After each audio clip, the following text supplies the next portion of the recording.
we start? We are starting, Oh, everybody. okay, 'cause I was like, this got really quiet. No, we're good. Here we are. Welcome, everybody, to another episode of the Break the Rules live stream. I am your humble host, Lev Polyakov at LevPo on Twitter, and we are here with a wonderful cast to talk about Ted Kaczynski, to talk about Elon Musk, and trying to figure out which is going to be the way of the future. Are we going to follow in the dreams of glory of Elon Musk reaching the stars, things like that, or are we going to go down the path of clown world that is the prediction of Ted Kaczynski? But before that, some gentle introductions here. Number one, sneed those super chats. I want to see a lot of super chats today from all the sneeders who are watching this, and I really appreciate you guys being here. Number two, don't forget to smash that like button, smash the subscribe button, you know the drill, click the bell if you have not done that already. And number three, we have some old comers. We have Lune, pleasure to see you. In fact, I think you're the only old comer here. The rest, Yes, Matt. I think so, yeah. Yeah, Matt Parlmer. You are completely new to this whole thing. Welcome, Matt. And you are a great roboticist. You make robots, which is extraordinary, and it fits really well into this conversation. You were one of the people who did not get Uncle Ted's package in the mail, so you are still here with us, thankfully. I'm a little young. I'm a little young for that, but yeah. And we got Chillfuel. Welcome, Chillfuel. You are a wonderful Thank YouTuber. You make a lot of these great down the rabbit hole Iceberg YouTube videos. And guys, highly recommend you check out Chillfuel channel if you had not done it yet. And we have a newcomer here who is a friend of Verse, and in fact, you guys are doing a podcast together, the Verse and Lucas podcast. Welcome, Yes. Lucas, all the way from your room. I'm glad Verse was finally able to wrangle you out of the room. So, welcome, Lucas. Glad to be here. Thanks for having me, guys. So, I wonder where we should exactly start. I think we should start with Verse, your thoughts on... Let's go with Elon Musk first. So before we get into the Elon versus Ted, how do you think Elon Musk is doing right now with Twitter? You are a regular Twitter user. Are you happy Yes. with what's been going on? I'm very happy. I'm so glad he. Well, mostly Paraga was his name. That guy sucked. So him being removed with a nice payday was really the best thing that ever happened. Elon, at the very least, of all the like billionaires and like public figures, is like kind of the most laissez-faire, right? Like maybe Peter Thiel would have been more, but like no one. Peter Thiel's a little more like socially like. I don't know. He's a little more like he'll behave, right? Whereas like Elon's kind of already a meme lord, redditor kind of thing. So he's okay with jokes. He's not gonna make it cringe, ideally. So it might feel like the old Jack days again. Is my take. Does anybody disagree? Not necessarily like fully disagree with it. I think that it's definitely something that we'll have to. I definitely think it's an improvement from where Twitter's like coming from overall. I definitely agree with the last CEO. I don't think he had a full grasp of how to actually utilize it and where like it was going as a platform. But I think a lot of it is still up in the air, and that while like Elon Musk is pretty laissez-faire with a lot of things, I think that he is definitely somebody who's opinionated, and I think now that he has control of a social platform in some way, I'd like to see if he remains kind of free-minded and free-spirited when people oppose that opinion of him. Real quick, do you guys think that what he's doing right now, forcing a lot of the employees to stay there overnight and work on this $8 feature, is something that... Well, what do you think, Matt? So He's not base. forcing anybody to work overnight. I mean, look up what the total comp is for most of these people, and like that'll immediately cure anybody of any feelings of sympathy for all this. Like, you know, people are out there making $250,000 a year. Like, you can pull the night shift periodically. Like, you know, they're dealing with the deepest task queue in the history of social network software engineering, and they're a company that's been shipping features at the slowest pace in the industry for like literally a decade. So they got some catching up to do, and like, you know, if you end up sleeping in a sleeping bag on the office floor a little bit, you know, that's kind of goes with the territory. That's why they get paid literal big bucks. Yeah, put some hair on their chest. It'll be all right. It's kind of absurd that they still Exactly. like Twitter's like Exactly. the only platform in existence that doesn't pay you for producing content on it in any way, right? Like how many decades are we into the social media project and we're just now thinking like, oh, what if we paid people who brought other people to the platform? I know, shocker, right? Yeah. But to be devil's advocate here, what about some of the would-be Arab Spring people? Like, what about some poor guy who can't afford, anything but the smallest lunch at the counter? What if they it's have only for someone blue say- text. They don't have. It's not the entire feature. Not everyone's paying. It's just that if you want the Twitter Blue, which is what all blue text will now fall under, you have to pay $8. But if you can still do normal Twitter, it's just like you have to see ads. But Twitter Blue, from what I understood, doesn't that also promote your post, gives it more visibility over others, or is that not the case? I mean, sort of, but what it doesn't. Well, see, that's kind of the really issue, then, matter, right? Because But Twitter, isn't- if you're good, you get the algo takes you up regardless. I thought they they're did not that more Exactly, based on your exactly. replies. I didn't think This that is they said that it had any sort It's of reply timeline. boosting, yeah. Yeah, like I didn't think it was like a timeline thing. Although if it is, I'm totally paying the $8 a month, dude. If it doubles my life. Right. $8 for that much promotion would be. I told them I would pay $8 just for removing DM rate limits.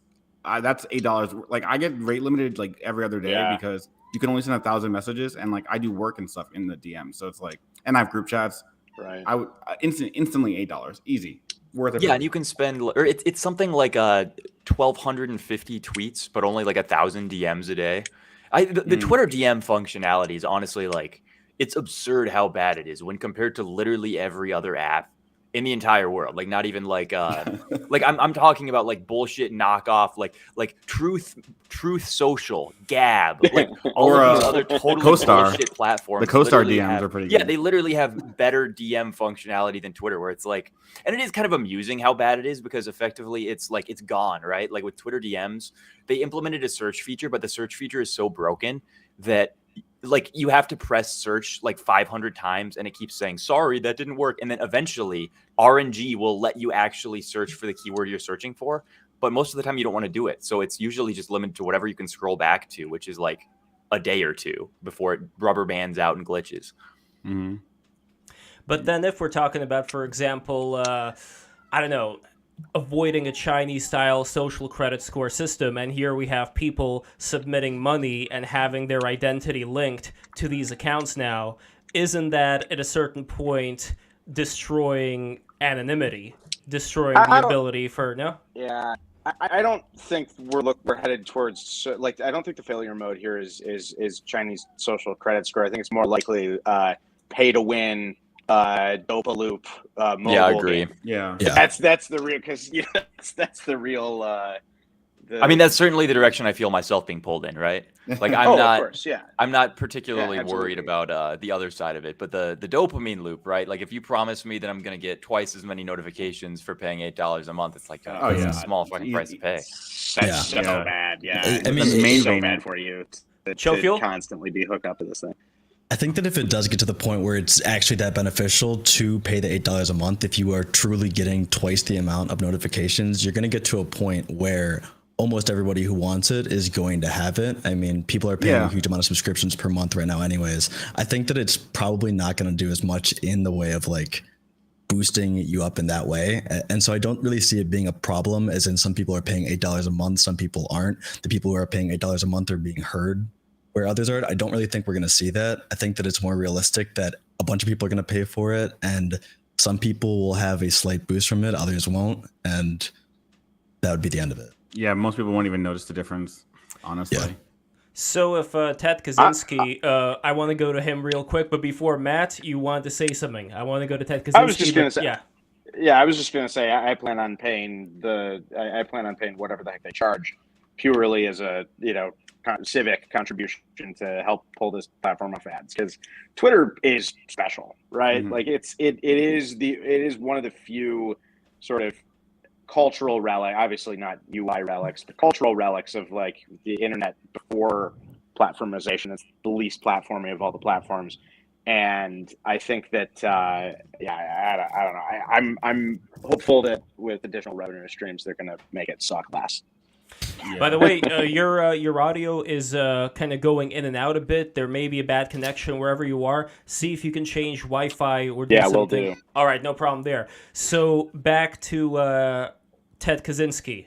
What would Ted Kaczynski think about this Twitter takeover, Elon Musk? I mean, that would be, I guess, the best case scenario of somebody who actually cares about whatever's going to happen to humanity. He's talking a lot about the problem of depopulation, all that stuff.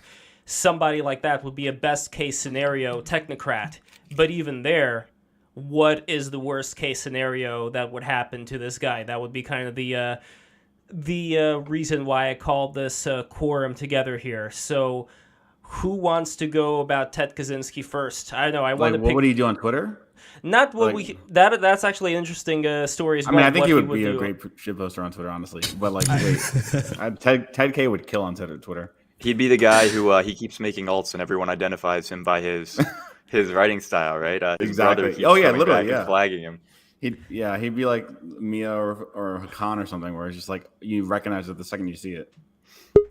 But if, for example, he were to not become a wonderful Twitter shitposter, and instead, what would be the criticisms that he would give about the, not just the Twitter sphere, but in general, SpaceX and all the things that Elon Musk and others like him are creating right now?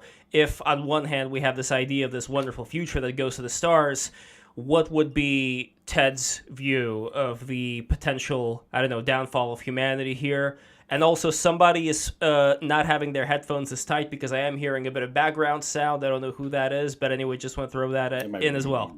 No problem. All right, just tighten it up or make it. That's not background sound. That's me being ADHD and stimming with a pen. No, don't worry about it. It's fine.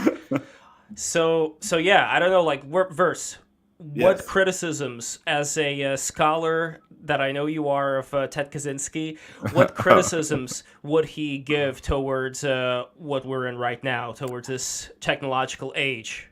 He would probably he'd be upset about, when it comes to Elon, he'd be the most mad about like the Tesla, like automation, and like, what do you call it, and like phasing out jobs, mostly because like that was half his like argument, was that we'd effectively create AI and then kind of like domesticate ourselves and then kind of remove humans from like productive labor. And not so much that like we aren't making money, but like we have no purpose outside if we like remove labor. Or he was he would have been a big detriment of like the self-driving trucks, right? Yeah, like, yeah, exactly. He would not have wanted that, and that's exactly where, I mean, like the majority of Tesla's research funding isn't necessarily going towards cars, right? Like it's going towards the AI end of things and government contracts related to the AGI stuff.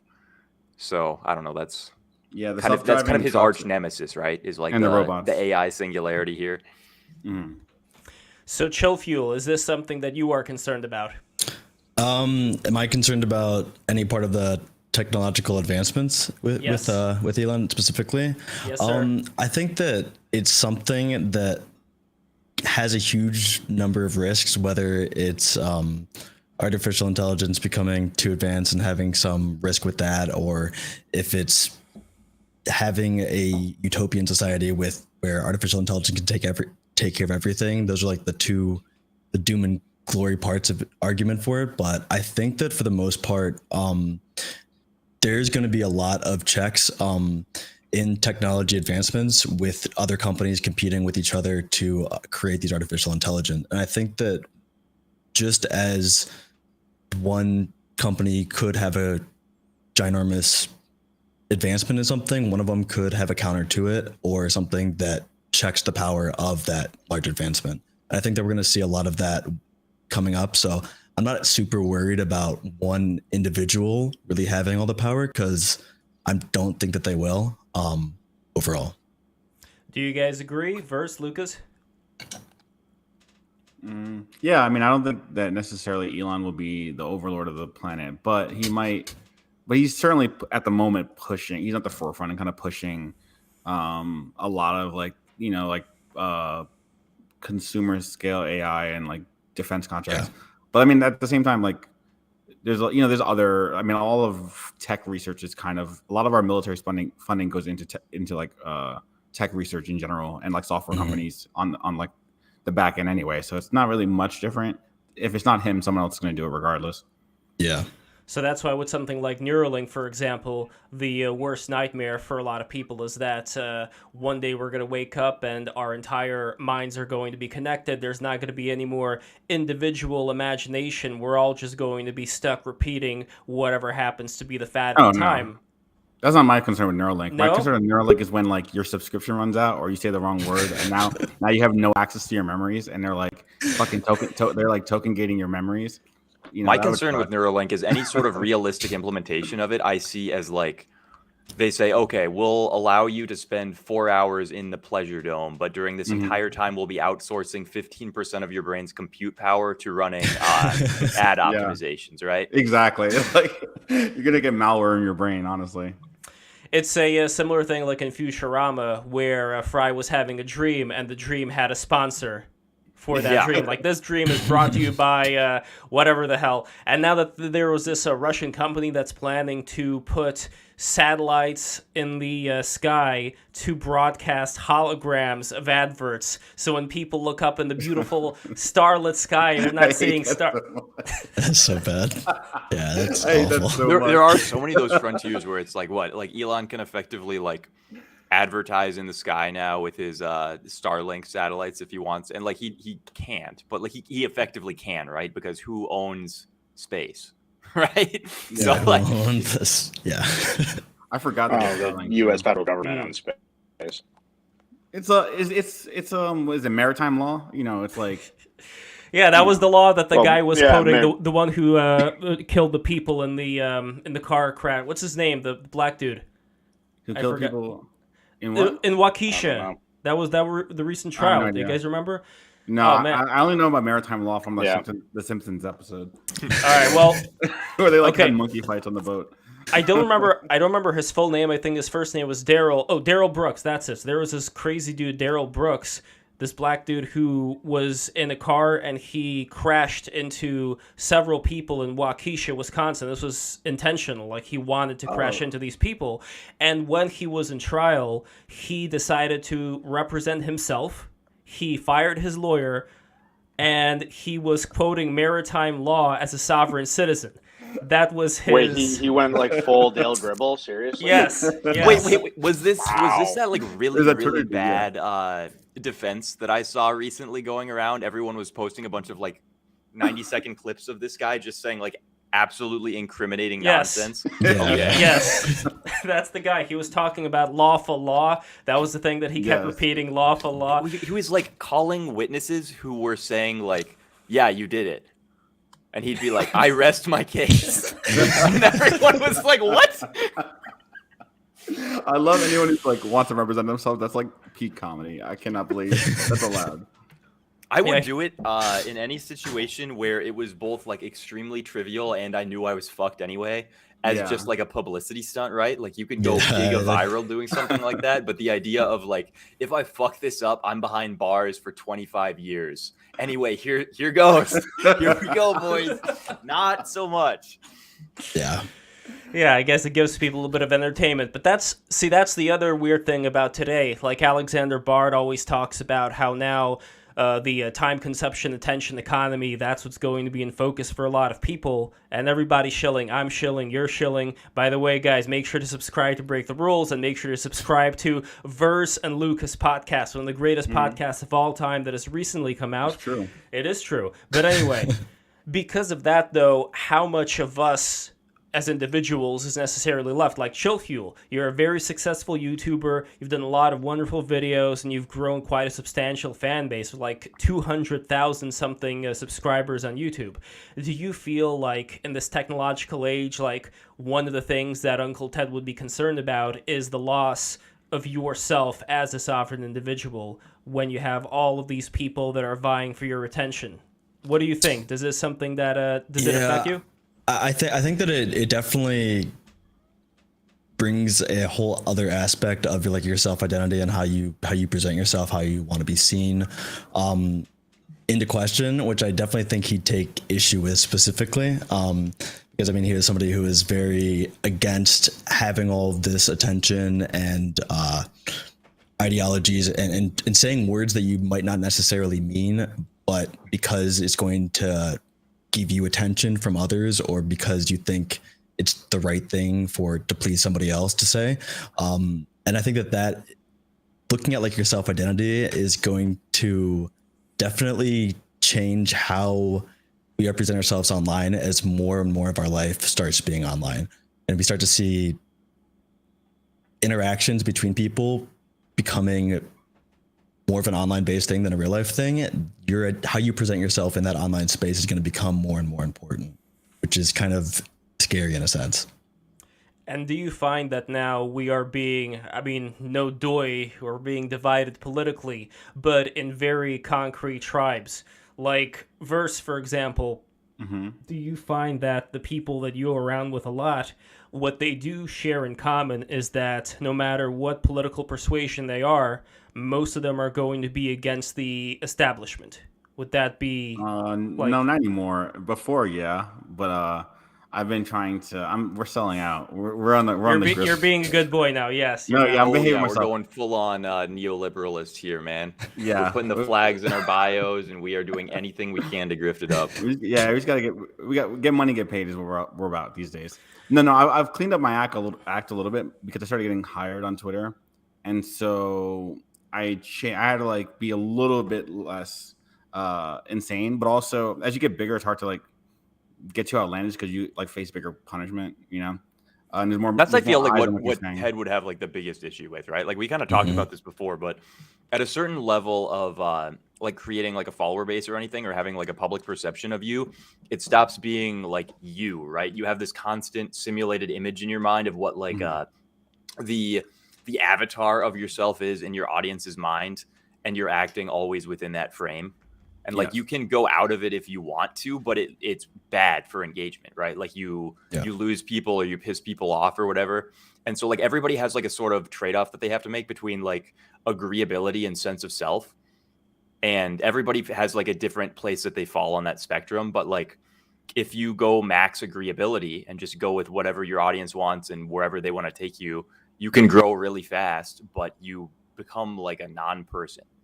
Yeah. Yeah, I mean, you're not really giving up. I think that's something that kind of is scary that we'll be seeing more and more of as well. Is that like people, like you're saying, that they're going to say things for the fact that it's going to resonate with their audience more than whether it's what their belief is. And their audience or whatever their community is could differ in their ideologies from what the individual is actually like. And I think that's where it's a little scary to think about how your people are already doing that. I mean, even in small friend groups, I mean, people are going to say things and act a certain way because they think that they're going to get a response from a certain group of friends or others. And it's not their true feelings on a matter. It's more about how everybody else will react to what they're saying. I like to go pure. I'm a bard head too, so I like to think of this in things as like. Well, you're literally a bard head. Oh yeah. That's you. But bard is my favorite, like one of my favorite authors. And I do like to think of like he's kind of right. I mean, he took it from Lacan, I guess, but it's like schizoanalysis, or maybe that was Deleuze, one of the two of them. And so it's like you're not sure that the individual is not really what's happening online. You're not like representing yourself truly as an individual, as like the internet is making it more about like you have to contend with your like public persona, I guess, your avatar, as was said. But at the same time, you can also still there's like now there's more like spheres, I guess, of authenticity, so to speak. So like I can behave very authentically in like a group chat that's vetted, right? But then like if I go to like a slightly larger group chat, then now I have to like I can go in and out of the behavior. If you're in your public whatever, you're on the timeline, now you largely have to play into it, but you can break it a few times if you feel like it. But you're going to be punished. But it kind of depends on what your goal is. But ultimately, there are like everyone has to contend with like, you know, different layers of their self, which is, you know, the kind of it's like kind of AMLA dubbed as like the schizo Twitters and stuff like that. It's like you're not really schizo. It's more so that you're kind of like fracturing yourself. there's a lot of people who like there's a really highly variable ability for people to deal with the sort of like performative, you're on a stage nature of the internet overall. Like there's some people who absolutely cannot handle going up and like doing a bit that's incongruent with their core internal beliefs, and there's a lot of other people who are like totally fine with it, and they don't necessarily even have beliefs. Like I don't really think of most stuff that I say as like coming from myself. Like it's all just like an interesting thing. I'm like, oh, what if I took this concept and took it to like this, I turned this dial to 11 and I like put it in this scenario, like where would it go? Right. It's not like, oh, I literally believe like this is how the world works. Yeah. And then you get like me, where like half of what I say, I'm just, it's either I'm actually saying my opinion, or half of what I'm saying is just like, oh, this is really interesting, and it's kind of funny that this is what's happening, but I don't care one way or the other. This is just what I'm gonna say. Well, we have a comment from Kimchi Fo who says this discourse is basic AF right now. Get to Uncle Teddy and Daddy Musk. By the way, that's a great perfume. By the way, Daddy Musk. Daddy Musk would go hard. We should sell that, Lucas. When I had to on.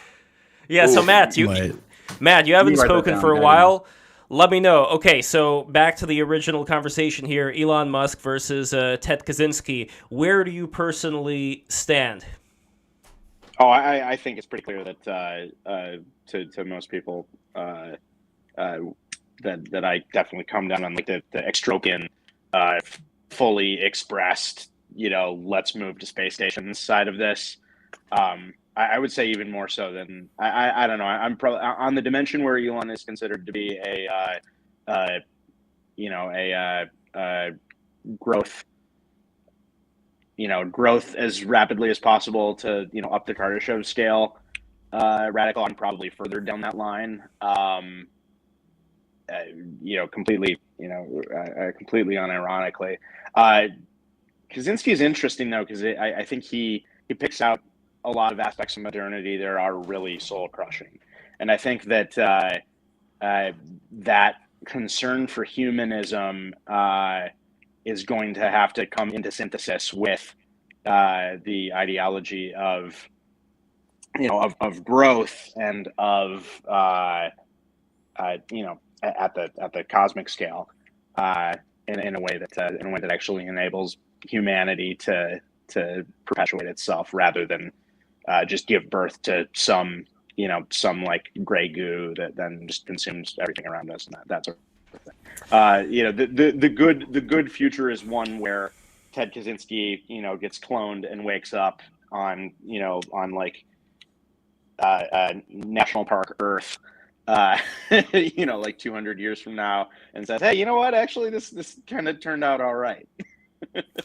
So a scenario where the human beings decide to leave the Earth in peace, go into space, set up various space colonies, but treat the Earth like they would their most beloved mistress. Make sure that she is well trimmed and well taken care of, and there is always well trimmed. Now imagining like some hairy Bigfoot woman. That's not the trimming outfit. not the framing I would use, but I would certainly say that, like, the Earth is a garden, and the garden should definitely be well maintained. It doesn't mean people can't live in it and can't enjoy it. It's not supposed to be something in a glass bottle preserved there. It's a massive dynamical system that produced life and is producing more life. So it ought to be allowed to just continue doing its thing. Humans are part of that thing and always will be. But we do definitely want to put more emphasis on homesteading the cosmos than building suburbs, and that I think with that sort of contradiction removed, I think we might come towards something of a humanistic synthesis between the end prim impulse and the necessity of growing the volume of space that that Terrigen life occupies as rapidly as possible. So I don't know, Verse, do you think it is possible for human beings, knowing what we are, to get to that level of being able to control our animalistic urges and actually be a good gardener for the earth instead of just messing all of it up? Like, what would it take? What would it take to get us in line over here? Get us together. It's hard because like some things, it's having to parse the things I agree with versus disagree with what's been said. I don't think that like the animal urges part is not going to be tamed. That's just kind of what we are. I do think we can go to space and maybe mine other planets, but I don't think we're going to homestead the rest of the galaxy, mostly because I think that people greatly underestimate what it means to be like a species that was born on Earth, and like the interaction between you as a being and like your home planet. Like you're gonna like it's kind of, there's a frog in Puerto Rico. This is the only recall I can do. This is the only like metaphor I can do. It's not really a metaphor, analogy. There's a frog in Puerto Rico called the coqui, right? And it's a frog that only sings when it's in Puerto Rico, and they have no idea why it knows it's in Puerto Rico. But when it's in Puerto Rico, it does like coqui, coqui, coqui, and then when it's not, it doesn't make the sound, right? And there's a very large possibility that humans are much the same way. We can probably go to other planets like temporarily, but I can only, there's nothing that sounds more dreadful to me than dying on like a desert rock that I wasn't born on. You know what I'm saying? Like that sounds like very bleak. We can probably go there. We might even be able to terraform it for like temporary visits if you're bored, but I don't think we're leaving Earth. Since I don't think we're leaving Earth, I think we're gonna probably have to figure out a way to manage living here largely. And you know, maybe we send out like robot avatars in our like and do like, you know, quantum computing entanglement with the avatars out like mining other planets like a drone, but we're not going to go anywhere is my personal opinion. Chill, do you agree? I think that it's really hard to really grasp where technology will be in say even 1,000 years, because it's very hard to get a good understanding of it. I think that eventually if humankind survives to a certain point, we will end up occupying space in some way.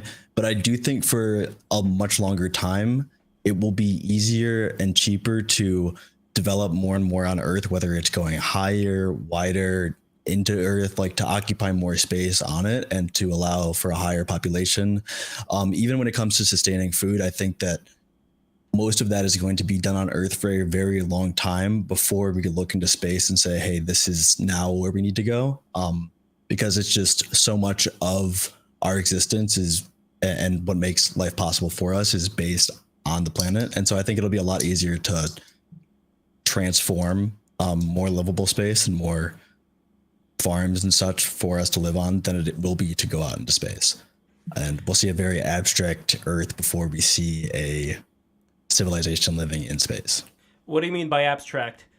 I mean, like we'll see one there.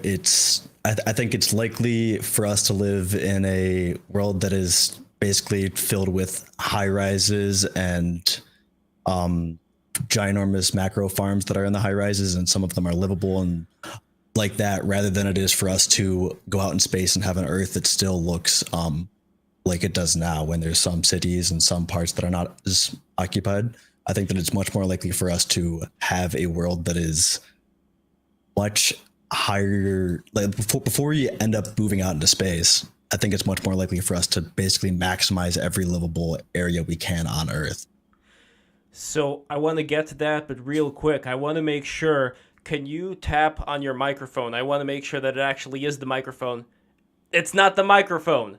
All this time it's not the microphone. I knew it. Else. I fucking knew it. You were using the wrong microphone this entire time. This is not the microphone. This is not. No, it's not. Oh, that's why it's you would so have weird. heard the sound, yeah. Yeah, that's why it's so weird. Oh. This is the same thing happened to Alexander Bard the first time he was on StreamYard. He was talking through the wrong mic, which is why it sounded all goofy. All right, Chillfuel, go into the settings, pick the right mic. It should be the right mic. As soon as you do it, it's gonna sound like fucking roses. It's gonna sound incredible. So so while you are doing that, Verse, you know that Saudi Arabian thing that's being built right now? The line? The line. I don't like that one. I think that one looks really horrific, but I do think that we're going to have, like, for example, I just have a hard time believing we're going to terraform Mars when we haven't made seasteads yet. You know what I'm saying? Like, it's very, like, easy and doable, like, relatively speaking, to make, a livable, like, city-state on the ocean than it is to make a colony on Mars. In my personal opinion, I mean, maybe there's something that I'm missing, but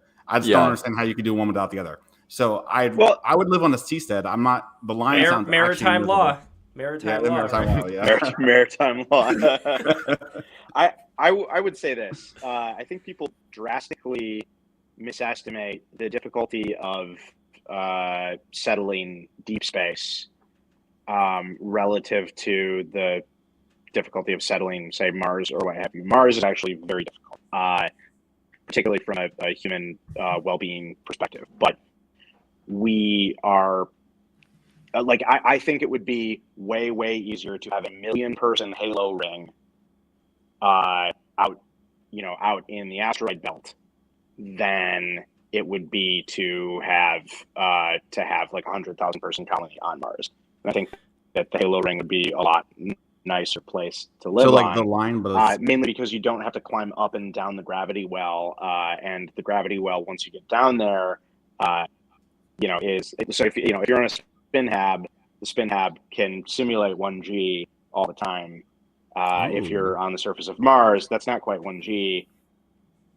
Oh no, he got kicked. But I actually like this idea. They don't want This is him to definitely release doable. this information. But this is, by the way, just for context, just so you know who this guy is that we got on. He is a roboticist. He creates robots that create other robots. So this is how smart. This is how smart this singularity. dude is. Yes, the actual exactly. singularity is being made by him. Yeah, so these are the level of guests that we have here on Break the Rules. Don't let the shitty signal fool you, okay? This guy is like one of the top people who is creating the machines of today that are going to create the machines of tomorrow. So this guy is doing an inside bet with Ray Kurzweil. That's all this is, because Ray Kurzweil put his predictions on 2040, so he's trying to juice the tip the scale. But at the same time, he is not against a lot of the things that Uncle Ted talks about, as far as how people are going to have to get in touch with their humanity. But we can't go back. Like, unless there's going to be some Graham Hancock-style cataclysm,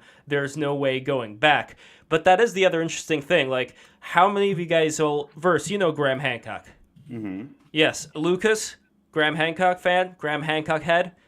I have no idea who that is. I don't know Older anyone. stuff. Older stuff like the Amazon colonies is like 100,000-year-old human civilization. You've probably seen it on Twitter.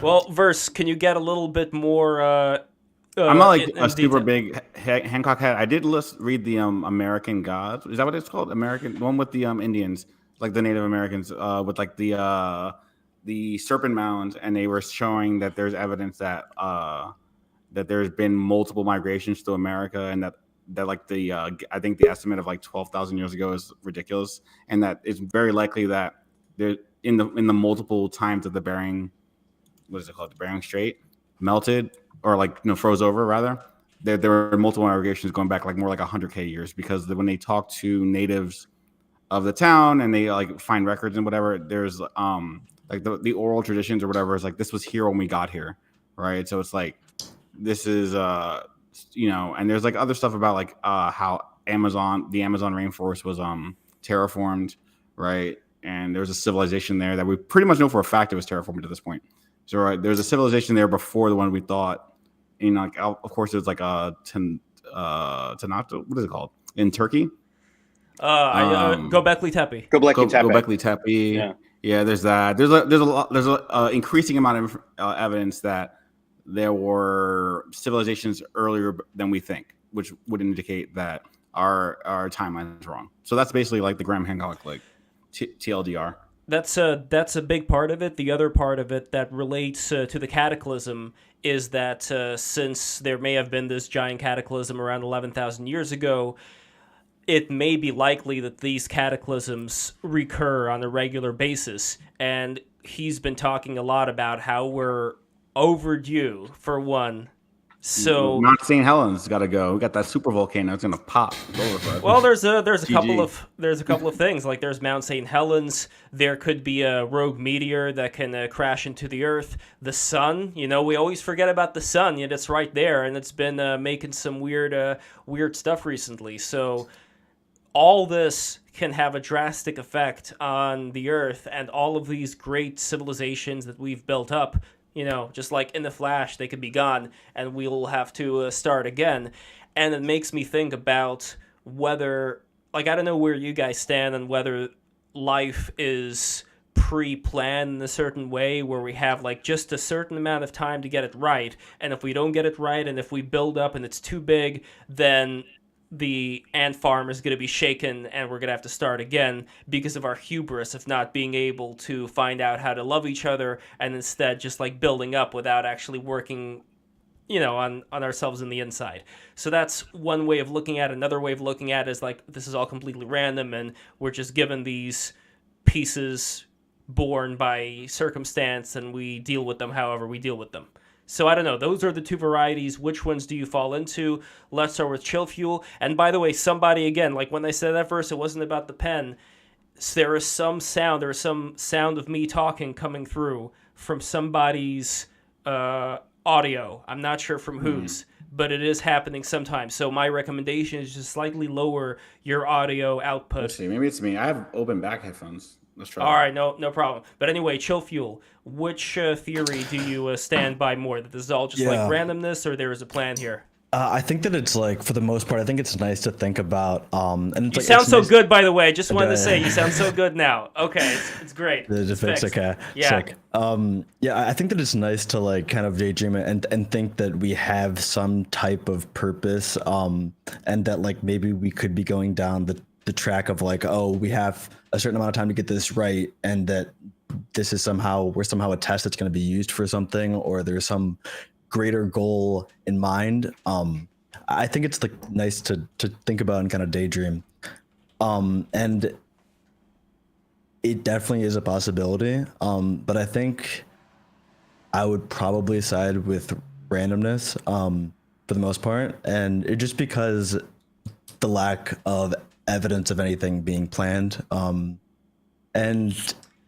my interpretation is definitely like, I'm definitely willing to change my opinion on it, given certain information. But from where I stand right now, I think that it kind of is more wishful thinking to think that something is pre-planned for us and that we have a certain growth that we are supposed to take. All right. I will definitely accept that. I would add one thing, though. If you look at the moon, it's pretty much the same size as the sun during the eclipse. Like, it covers it up completely. To me, when I look at that, I'm like, what is going on there? That is too much. You know, how could these two objects be so close in size, match each other so well? But I don't know. That's just crazy old Lev here. So I don't know, Lucas, where do you stand? Sorry, Lucas? Yeah, Lucas. You'll go soon, don't worry. Oh, no, I just didn't hear you say. Oh, if you want to jump in here, No, you go. I don't have any. I'm being ADHD. I gotta be like spaz. Anyway, go. I don't know. I go back and forth on this one all the time. I think that probably, everything was to some degree planned, but I also don't think that the plan was necessarily like, it's all going to be great and work out and everything's going to be really beautiful. Like, I think there's a possibility for anything. So my complete determination that all of this is on rails doesn't really give me any sort of insight into where the rails are headed. Mm-hmm. Verse, what say you?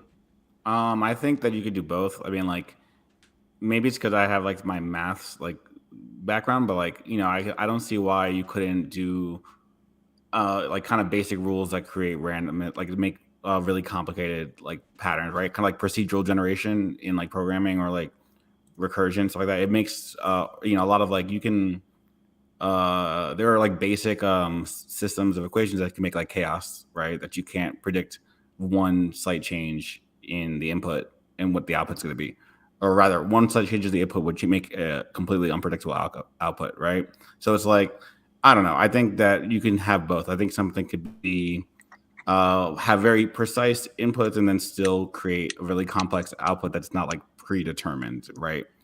Like a very, not to be Reddit and say like it's a simulation, but like effectively a simulation, right?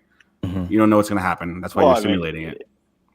What do you think about Stephen Wolfram's new kind of science like rework of systems, you know, on which physics or from which physics emerge? Wait, so you're going in and out, so I didn't hear the question. Are you familiar with Stephen Wolfram's New Kind of Science work? No, but that sounds lit. I love Wolfram. Yeah. Cellular automata. Basically, he postulates that a lot of reality that we see around is, as you said, classically chaotic, emergent properties of simple underlying rule sets. Dynamic systems, yeah. And he's gone once again. Yeah. Well, yeah. Like, I think, I mean, like, I haven't read it, but I'm gonna check it out because, like, Wolfram, is like the math. He's our Elon. So that sounds lit. I don't know. It's something that I definitely want to learn more about. Mathematics. There's this guy Gregory Pellerman, who was this Russian Jewish guy who was given $1 million prize, and he rejected it. His quote, and I'm kind of butchering, but it was something like, "What do I need $1 million for when I can control the entire universe?" So when you get to that level, when you get to that level of understanding mathematics that you can control the universe, if you can just imagine that is actually the case for a second, like the guy's not schizo, if you can actually imagine that people do have that much more of an access to what exactly is going on around us when they start figuring it out mathematically speaking, to me at least, that leads me to the belief that if those people are out there, they might as well be wizards. They might as well be people like fucking Sauron and Gandalf that can just like take a staff and direct it to a certain point, like use mathematics to cause a blizzard so that Frodo is going to fall off a mountain or whatever. Like, I don't imagine it being that far off that we may have the ability to utilize the world around us to our benefit or to the benefit of whatever we're trying to accomplish. I just personally don't see, and I know this is like a super hippy-dippy way of looking at life, but I don't want to ever put a limit on something. I always want to imagine that if you can imagine it, there is a possibility of it coming to fruition. And it doesn't mean that you're like, I don't know, some housewife who imagines getting a Ferrari and it's like you read The Secret and now you're just like thinking like, ooh, I really want to get this car. And no, that's not what I'm talking about. I'm talking about somebody who devotes their life to actually understanding the way that the universe works, understanding mathematics, sacred geometry, whatever, like trying to understand how all this works, and meditating and, just like getting very into it. And then maybe they would have the ability to have, like the Hindus talk about, siddhis, magical powers, being able to do things that we would consider to be impossible today. But maybe the only reason is because all the Poindexters are stuck in their offices, just like putting a bunch of calculations together, but not really going beyond that. Everybody's too specialized. Everybody's just doing a particular thing, but nobody's focusing on that other part of it. And if we were focused on, let's say, well, could we try telepathy? Could we try astrally projecting? Am I crazy here? Should you lock me up right now? This is actually funny enough in Ted K's manifesto. So his whole thing was like, I mean, I'm going to kind of like minimize what you're just saying. I'm going to be honest with you. Go for it. Because I'm using his wording, but like, he's like, after AI and automation and stuff take away all of our like productive jobs, everyone's going to be reduced to doing hobbies. And effectively, meditating and like astral projection and like me juggling, I'll get really good at juggling. That'll be like our life or shit posting on Twitter. That'll be like our profession effectively. So, so yes, I'm sure you can read the Akashic records as you astral project in your bedroom. But see, I don't think that's necessarily going to be what's going to happen, because in order to actually do it correctly, that's going to take a lot of discipline. And most people, I think, if they have access to a VR headset, they're just going to put on the VR headset. They're going to go into their Jav. The Goon Cave. They're going to go into the Jav porn collection on the VR headset, and they're just going to have this busty Japanese girl, or like several Japanese girls, just orbiting around them like a bunch of planets, and they're the sun. They're Apollo, and a bunch of Venuses are orbiting around them, and that's going to be their life from now on. It doesn't matter if you're big and fat and you're like Wall-E, like you're the Wall-E man, as long as you have that that VR headset, and you know what? Forget the VR headset. We're talking about Elon Musk, right? Well, Elon Musk has the Neuralink, so now it's like next level shit. Now you put the Neuralink in your head, and all of a sudden, press the come button. Exactly. So yeah.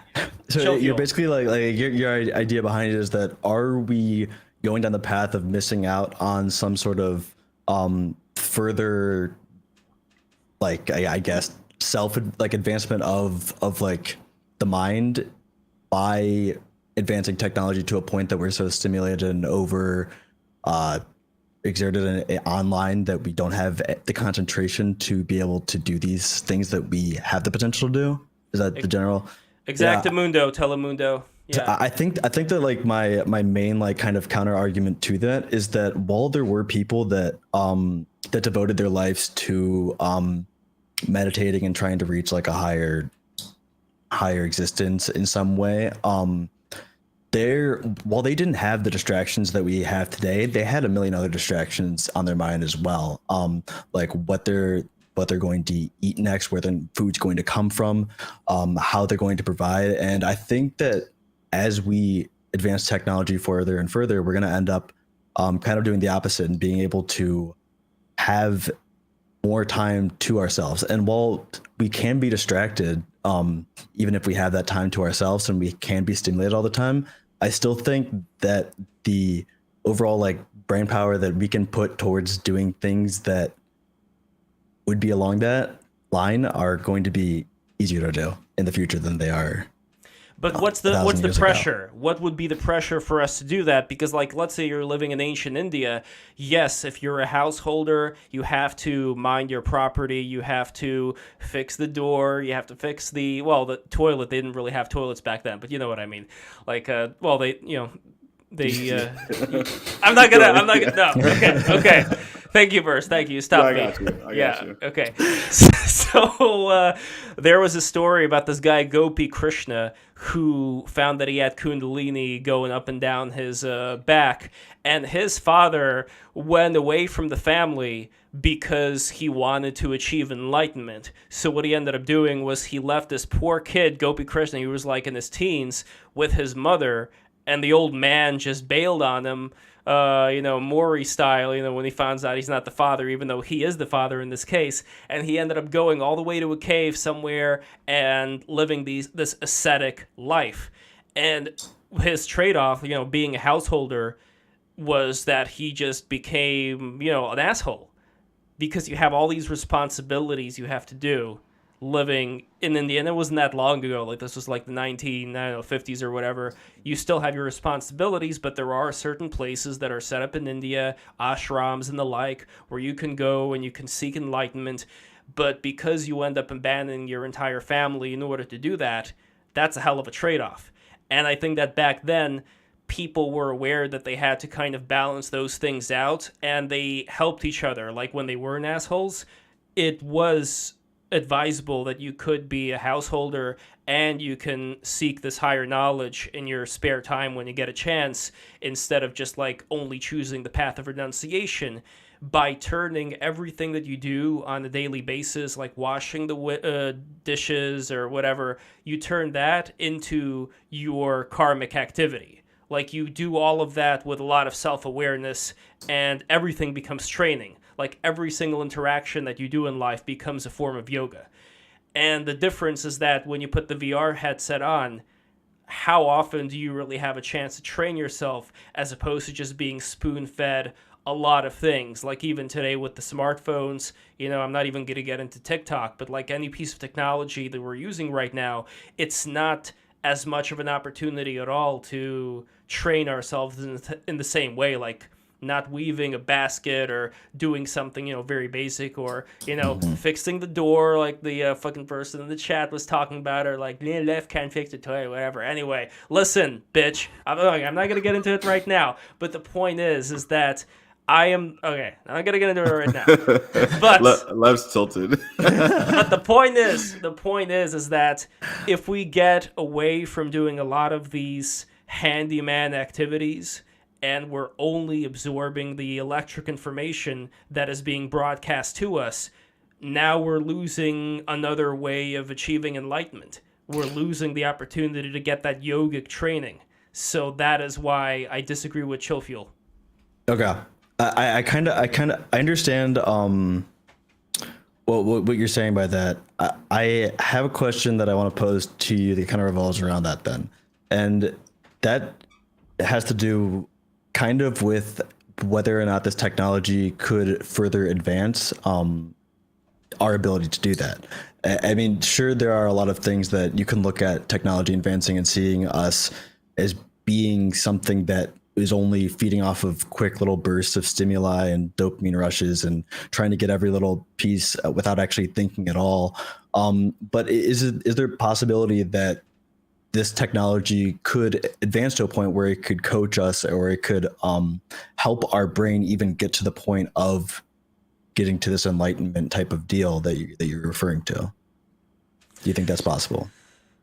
I don't know. Like, the thing that concerns me the most is that if you have any kind of software that's doing something for you, it's taking away a certain percentage of your willpower. So for example, you would have a radio where you listen to something, and then you have TV where now you're not only listening to something, but you're seeing something. So now your senses are being taken away, like they're observing something as opposed to you using your imagination to fill it in your head.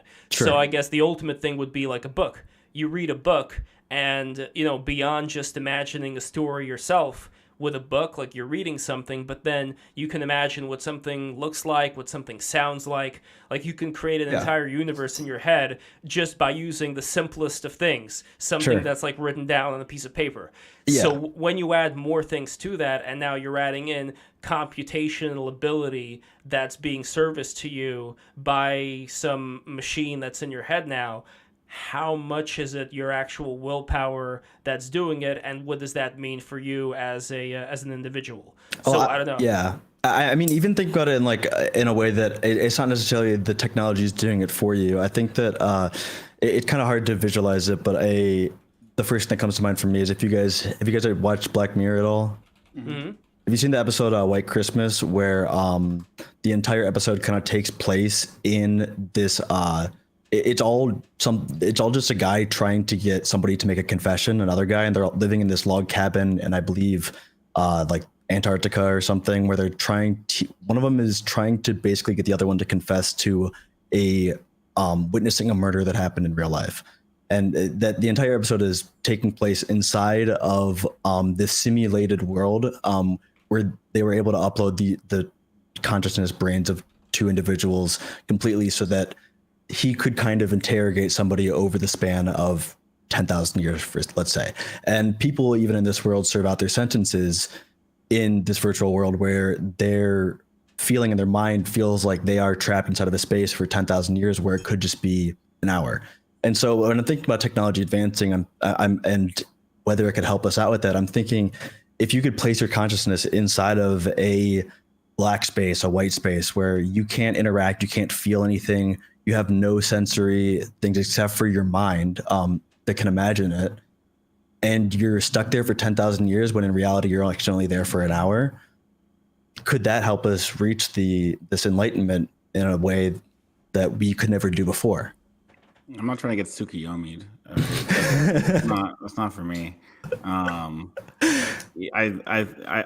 feel like there's like that kind of gives me, I don't know how to any other way to describe it other than like it feels kind of like a fantasy, not a fantasy, but like a ideal for like a heavy duelist, right? Like the kind of like autist programmer who kind of has most of his like lived experience in his head. Now I'm sure obviously we're gonna have VR and stuff. I do think to some extent we'll be able to like have like a cyberdelic experience of this nature where we can like warp time, but I don't think that's like the ideal. I don't think you want to experience like 10,000 years of like your memories being wiped. Like you'll come back and like, in fact, coming back will probably suck because now you're like, the rest. I don't know. I'm sure there's like the way I always thought about like immortality is like there's no reason to have that because then like you'll miss like centuries. It's kind of like how like a month can kind of fly by in your head now when you're like 30 and you don't even know the difference. Like it's like your brain can't really handle that kind of capacity. Even if if you improve memory, I guess I don't know. I'm sure you could do it, but it would suck. Is all I'm saying. I have no interest in that. That sounds horrible. No, and I'm not disagreeing. I'm not saying that this is necessarily like a utopian vision. I'm thinking more about it like if we have this, as Lev was saying, like if we have this thing that we're supposed to be able to concentrate hard enough on, and technology is going to take that away from advancing, could it also bring us other new ways of doing it?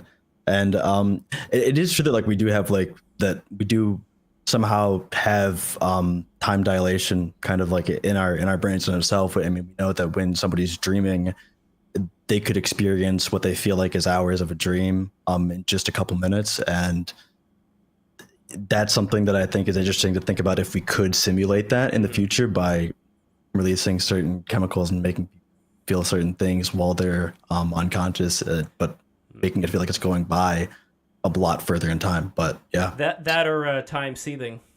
It's Yes, but I don't know, when it comes to being in the dream state, I've always been fascinated by what the limits of that are. Would you be able to live an entire lifetime within the dream state and then come back and experience this life?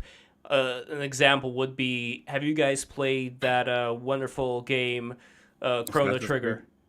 Chrono Trigger? Oh yeah, I've seen it. I haven't played it myself. It has like the best soundtrack. It has such an amazing soundtrack. Other than Hollow Knight, the soundtrack just makes you think things. It just gets in you.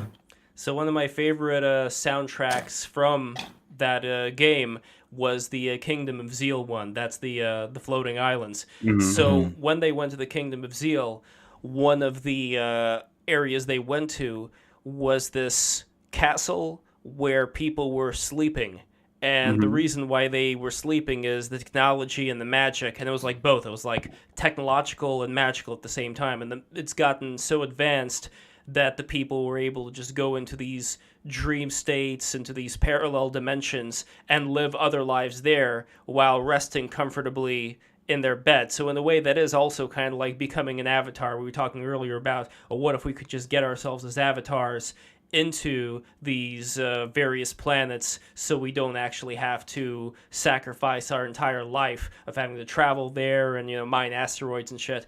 So to me, that kind of experience seems incredibly interesting. The idea that we can divest ourselves from only having to live in this form, going into another dimension, spending some time there, and then coming back here when we're ready. Like that interdimensional DMT travel, that is something that I wish more people would start researching. I mean, there were, various documents from the CIA, I believe, talking about, what was that called? The when people were able to see certain things that were very far away in time and in space. I don't remember the exact word. Somebody in chat help me out. Let me know what that is. I don't know it off the top of my head. I don't know what word you're referring to. Yeah, but anyway, it's good. You're doing the whole astral projection, remote viewing thing? Remote viewing. Yeah, that's exactly. So I want to see where the limitations are when it comes to that. And the reason why I'm saying it is because if that is possible, to be able to see things even though you're not there, and if it's possible to share in that experience with somebody else, then that's an awful big thing to not consider when we're talking about creating a technologically advanced civilization where we're going to have a lot of algorithms doing things for us. Because if that's something that doesn't get trained, then, like I said before, like, what is going to be left of humanity? What is the purpose of us existing if everything's done for us? If all of us are going to be like that Wallace and Gromit skit, you remember, like, when Wallace goes to breakfast, he has like this machine that wakes him up, pushes the bed out of the way, takes him through the hole, sits him down on the chair, like puts the cheese on his crackers, gives it to him. If that's our future, what's the point of living? What's the point of doing anything if everything is done for us? Exactly. And so we got to mail bombs to the university. Finally, is that come back what to you're saying, Lev? Is that solution? Well, I mean, look at it this way. If he was given, for those who don't know, Kaczynski, he was a volunteer, mind you, subject for the MK Ultra experiments. Is that right, Verse? Can you confirm that? Yeah, it was. Yeah. Okay, Verse confirmed, so we're good. Okay, so he was given loads of LSD, and that did something to his mind. So I don't know exactly what happened, but my theory, in my humble opinion, is that if you are exposed to that much psychedelics and it opens up a rift into another dimension, then you start to realize, oh my God, we're capable of this shit. And then when you're back here, you're thinking, man, like, we're not really going to be able to get to the next level if we're going to be trapped by all this tech around us. So, yeah, I'm going to try as much as I can to stop this from occurring. Ah, I see the fight between. Oh, you're saying he's had like a religious experience, and you're saying there's a fight between that embodied religious experience and the tech. Exactly, but if he were to actually admit that in his manifesto, people would think he's crazy. I mean, Can't have that. Yeah, he had a lot of other. but I think that rightfully so. I mean, because of the reason that like somebody could be feeling that they're experiencing that could just be their own thoughts taken to an extreme, and somebody else taking LSD could have a very different view of some super advanced technological world that is having a huge benefit for humanity, and people can get different views while they're taking the psychedelics, and it could be based off of just simply what they are perceiving, or like when they get down into their thoughts, how it's affecting their brain specifically could be playing a huge role in that. And so I think that everybody could have a different kind of experience that they could view as a religious experience because they think it's real in the moment. But it might not be a view into another dimension, but just a view into their own mind. But I guess the question is, where's the wall between the two? Where does your mind stop and the other dimension begin?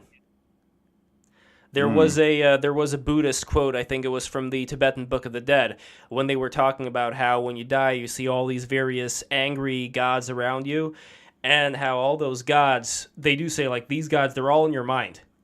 Even though they're real, they're still in your mind, meaning that the mind is not yours only. It's like the shared mind of all of consciousness, but it's still just like all in your mind. At least that's the way that I interpret it. Sure. Where you shouldn't take it that seriously that you're seeing a lot of these things. They're just part of this grand, I know Mysterious Mansion wants to slap me. I'm going to slap you first, bitch. Pew, pew, pew, pew, pew. That's the pimp slap to Mysterious Mansion. Anyway, he's a friendly person in the chat here who has a lot of interesting things to say. I love you, Mysterious Mansion. Please make sure to subscribe to the stream. But anyway, listen, getting back to the subject of DMT elves. DMT the elves. Machine elves Yes. are making fun of you at the gates of exactly death or whatever. Yeah. And there are various thinkers talking about the machine elves. Like, for example, we have, I don't think it was Timothy Leary, I think it was the other guy who went to a Tibetan Aldous Lama. Huxley? Not Aldous Huxley. No, I'm trying to remember his name right now. I'm going to write it down, see if I can remember the exact quote. But there was this guy. Oh, it was, of course, Terence McKenna. Yeah. Yeah, so Terence McKenna, he visited a Tibetan Lama, and he asked the Lama, after the Lama took DMT, well, Lama, what do you think? What's this experience like for you? And the Tibetan Lama told him that these are the lesser lights of the Bardo, and that you can go no further after this. Like, if you go further, then you're going to be gone. That's it. You're going to be trapped forever. You're not going to be able to escape. So to me, that's not a great sign about what exactly these DMT entities are. I don't think that we should be in the business of taking drugs in order to experience them, because kind of like taking the Elon Musk Neuralink, the drugs, I think, are a crutch. They give you access to something without you having earned it. And this is why I am very much against using drugs as opposed to meditating. So, I don't know. Verse, where does your stance when it comes to psychedelics? I don't do them anymore because I don't need to be any more schizophrenic. So I kind of leave that to the past verbs. But I do find it funny. I don't know. I feel like from my opinion on like what you see, like these like machine elves or demons or whatever. Like I always have like the kind of like merger of like Mass Effect, where there's like we're bringing like machine AI aliens in through another dimension so they could take over. Combined with like, I don't know, visions of demons. I'm like, oh, that's kind of all the same story. You kind of like befriend these little like interdimensional entities, and you're like, oh, they're all in my head, and they kind of like give you ideas, and then next thing you know, all these ideas kind of culminate at the end of civilization, where we bring them forth. Like it's part of me thinks that like the urge of like, you know, like Elon or somebody to make AI like a generalized AI, and the urge to like be on DMT to talk to the machine elves is the same urge, and then the machine elves want a avatar in the AI. That's like my schizo theory, but you know. Well, that's also the Alex Jones theory as well. When he was on Joe Rogan's podcast, he was talking about how the elves, they want into our dimension, and really like they are lower dimensional forms than we are. Human beings are superior, but they want to seduce us by introducing us to all kinds of great technology and such, so that we open up the gate and let them in through AI, and how they're building this AI control grid that everybody's going to be a part of, and our willpower is going to be sapped, and these machine elves will come in and I don't know, like Matt, bring some sense now that you're back. Bring some sense in what I'm talking about here. Us. Yes, when it comes to the AI and the demons coming out and escaping and invading us, help us out here, Matt. Well, clearly they didn't want me to hear anything going on here, because they're in the wires, you know, making sure that our internet sucks. Yeah, I don't believe in machine elves. I'm a pretty strict materialist. You know, I don't really have nothing. I don't know about that. I go back and forth on whether that's based or not. Yeah, I don't really believe in machine elves. I don't really believe in other stuff like that. I do think the human mind is just immensely more powerful than we let it be in a lot of cases. Like, you know, I think there's a lot of you know, there's a lot of interesting mental states that can be accessed with training or with chemicals that you know, that add value to the human condition. You know, the whole concept of being able to reach like jhana, right? You know, via meditation, I think is extremely interesting and shows up in a bunch of different cultures. There's there's interesting psychosomatic stuff that goes on, but you know, I don't really buy the machine elves thing. I don't really buy the whole you know, the whole like spiritual relationship between like notional artificial intelligence entities and, you know, I don't think they have a soul. I don't think there's any way to impart a soul onto a machine like that. At least not with current generation technology.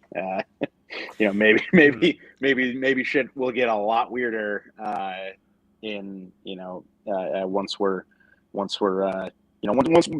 we have chips that can reconfigure themselves. But like that's at least 20, 30 Past years away. The event horizon. Yeah. Well, yeah. Right. Madib cannot see beyond the night fight. Like, yeah,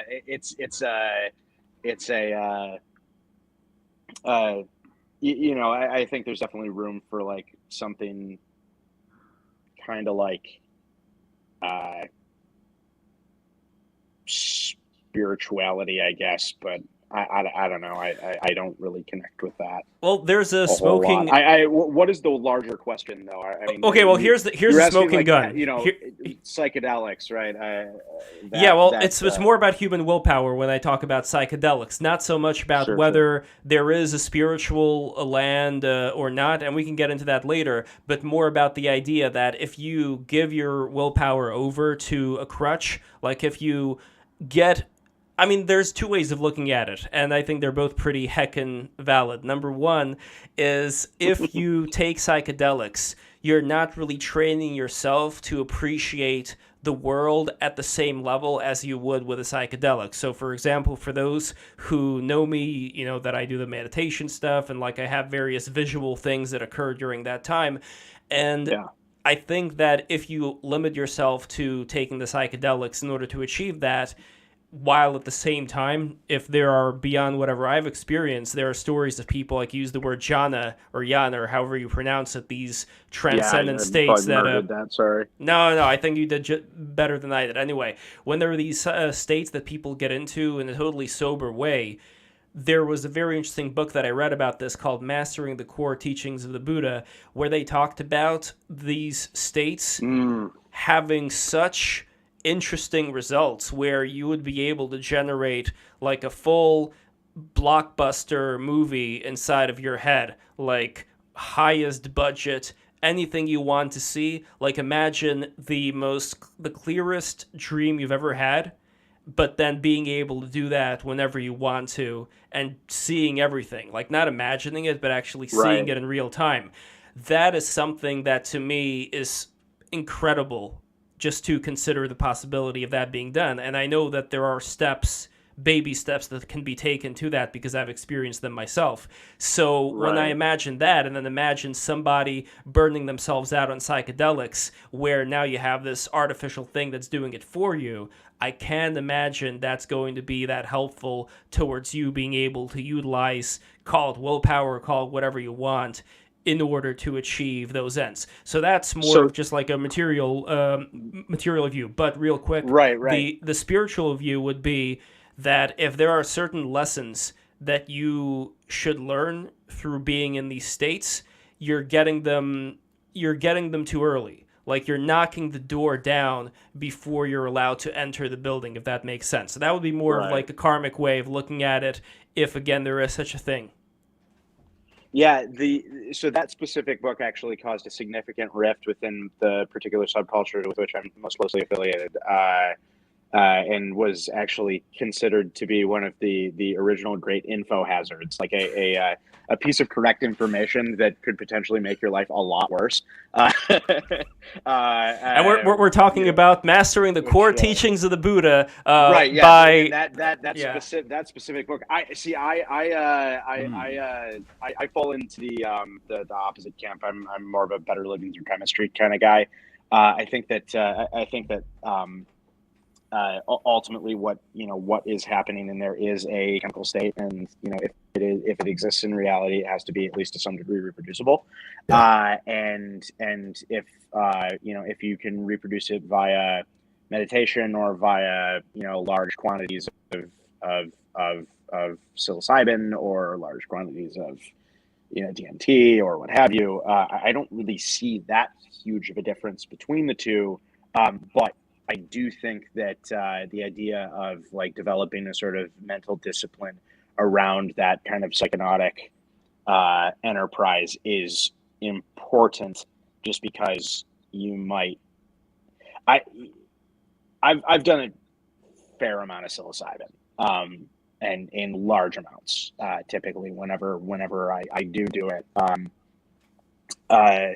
and I've always very consciously, and here, strict materialist. I'm about to go, edge into very goofy shit, but I've always, when I've done that, even in moments where I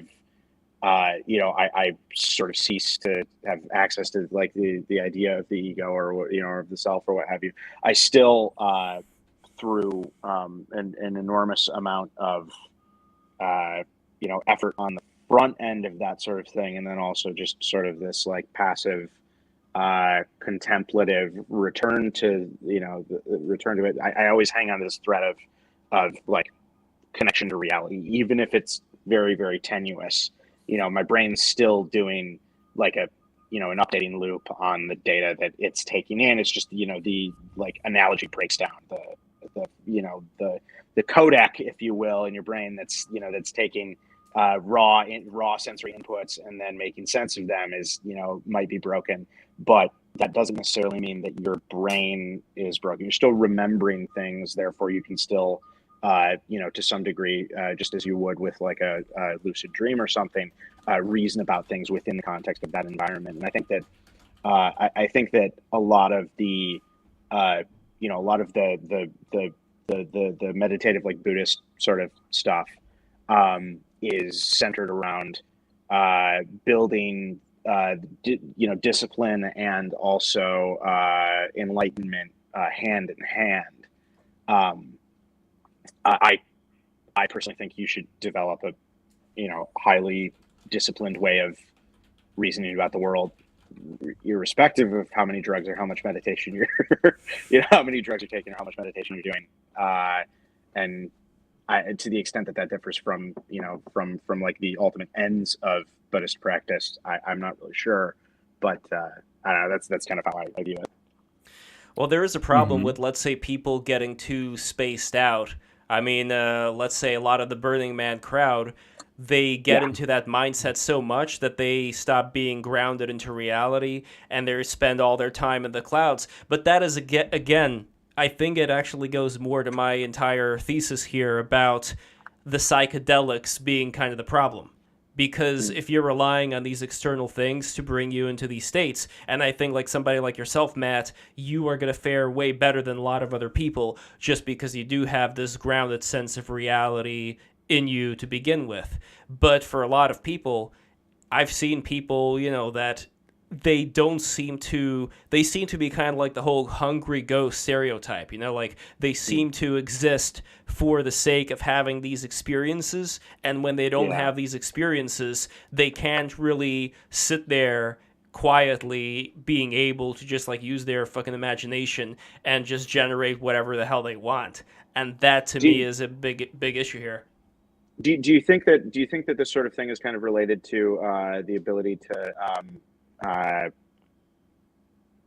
what one might call narrative versus non-narrative thinking? Like, are people who are more inclined towards like narrative reasoning about the world more susceptible, in your view, to getting unmoored, basically, if they do a bunch of drugs? What do you mean by narrative versus non-narrative? The aphantasia versus the Wait, verse. Explain for the doo-doo heads like me here what exactly you're talking about. So I'm trying to use like the internet jargon for what he's saying. So like a narrative like I guess mind or consciousness or whatever would be like people who don't have like visual representations of their thoughts, right? And they hear like for example, like you'll hear people with what's called aphantasia. They'll every once in a while you get the post that's like, wait, you guys can see the images when you're reading, I just see the words, right? And then that's like the narrative versus like visual spatial kind of mental model. They call people who cannot produce images in their brain at all, they have aphantasia, and it's something like 30%, 20%, I can't remember the meme number. And that was like the whole like, can you imagine the red apple meme? That was on Twitter. And then word cell shape rotators, that's like Rune's thing. It's kind of a reoccurring meme. Okay, I remember now. Yeah, I know exactly what you're talking about.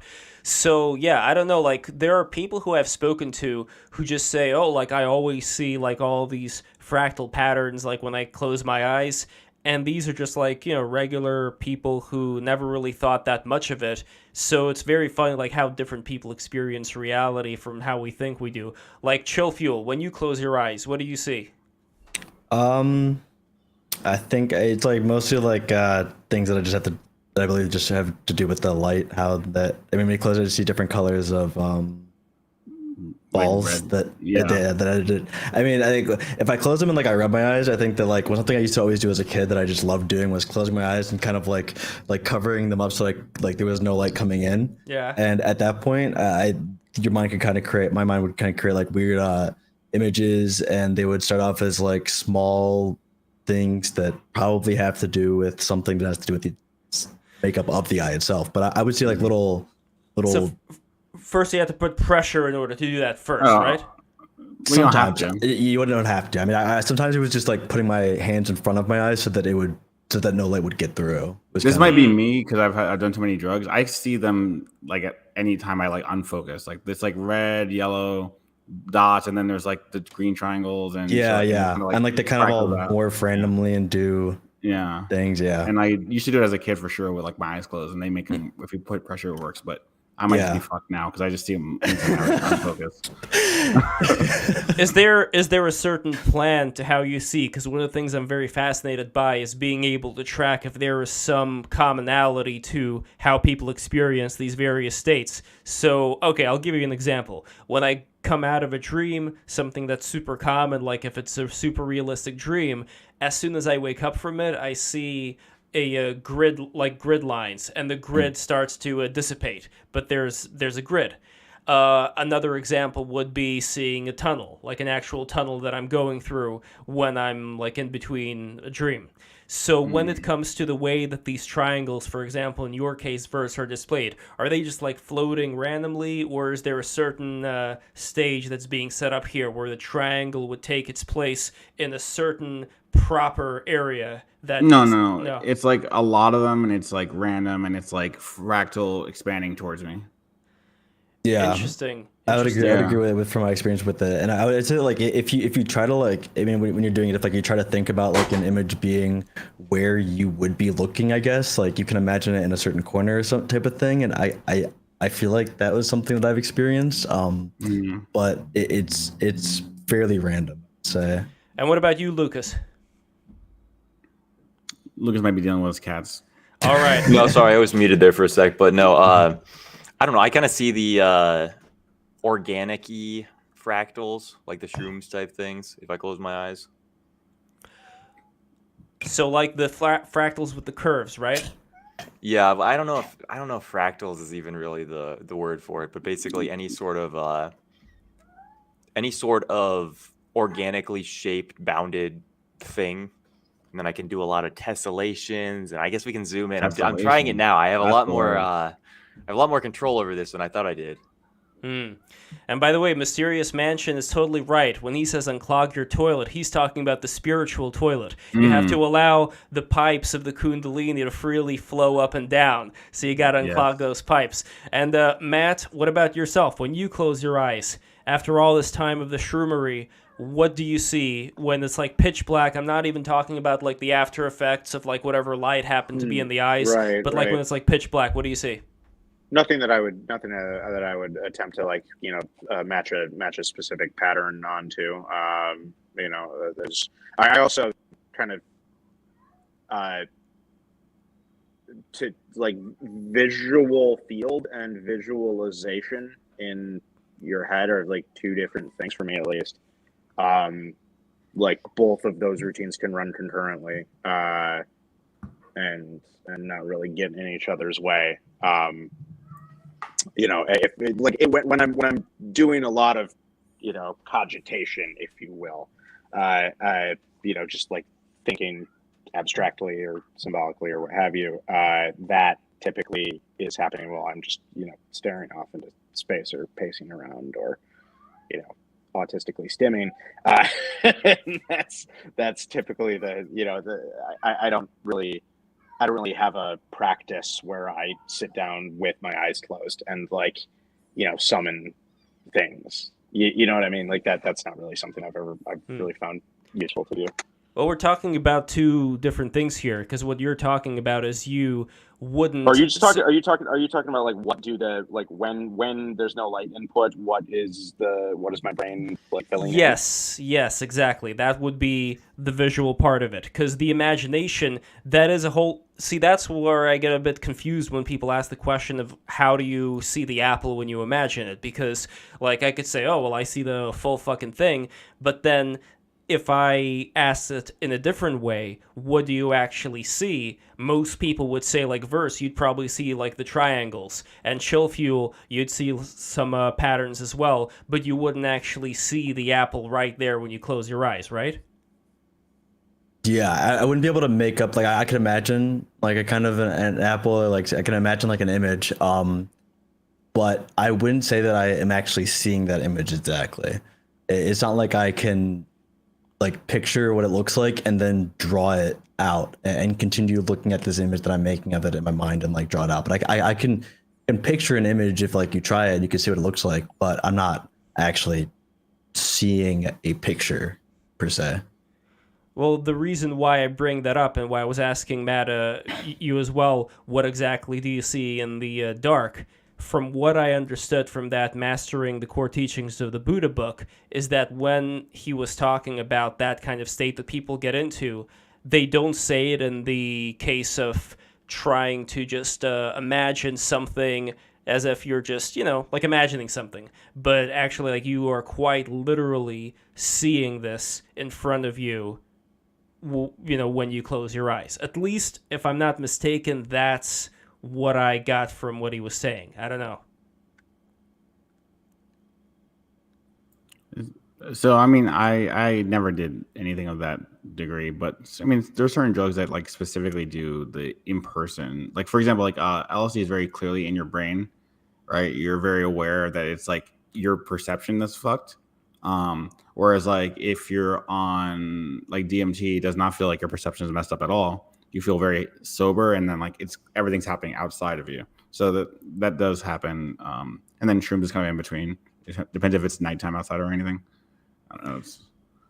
So the reason why I'm asking this as well is the smoking gun to me would be if we figure out a way that when we get into these various states, it's one thing to just experience it on your own and have an interesting time, and that's it. It's another thing to experience it and to have another person narrate exactly what you experience because they experience the same thing. If that is something that can be proven, I think that there were certain, I don't know, and again, it's like hearsay. There were certain tests that were done with people who were taking psychedelics where they did report mutually seeing a similar thing, like having a similar experience, being in each other's experience.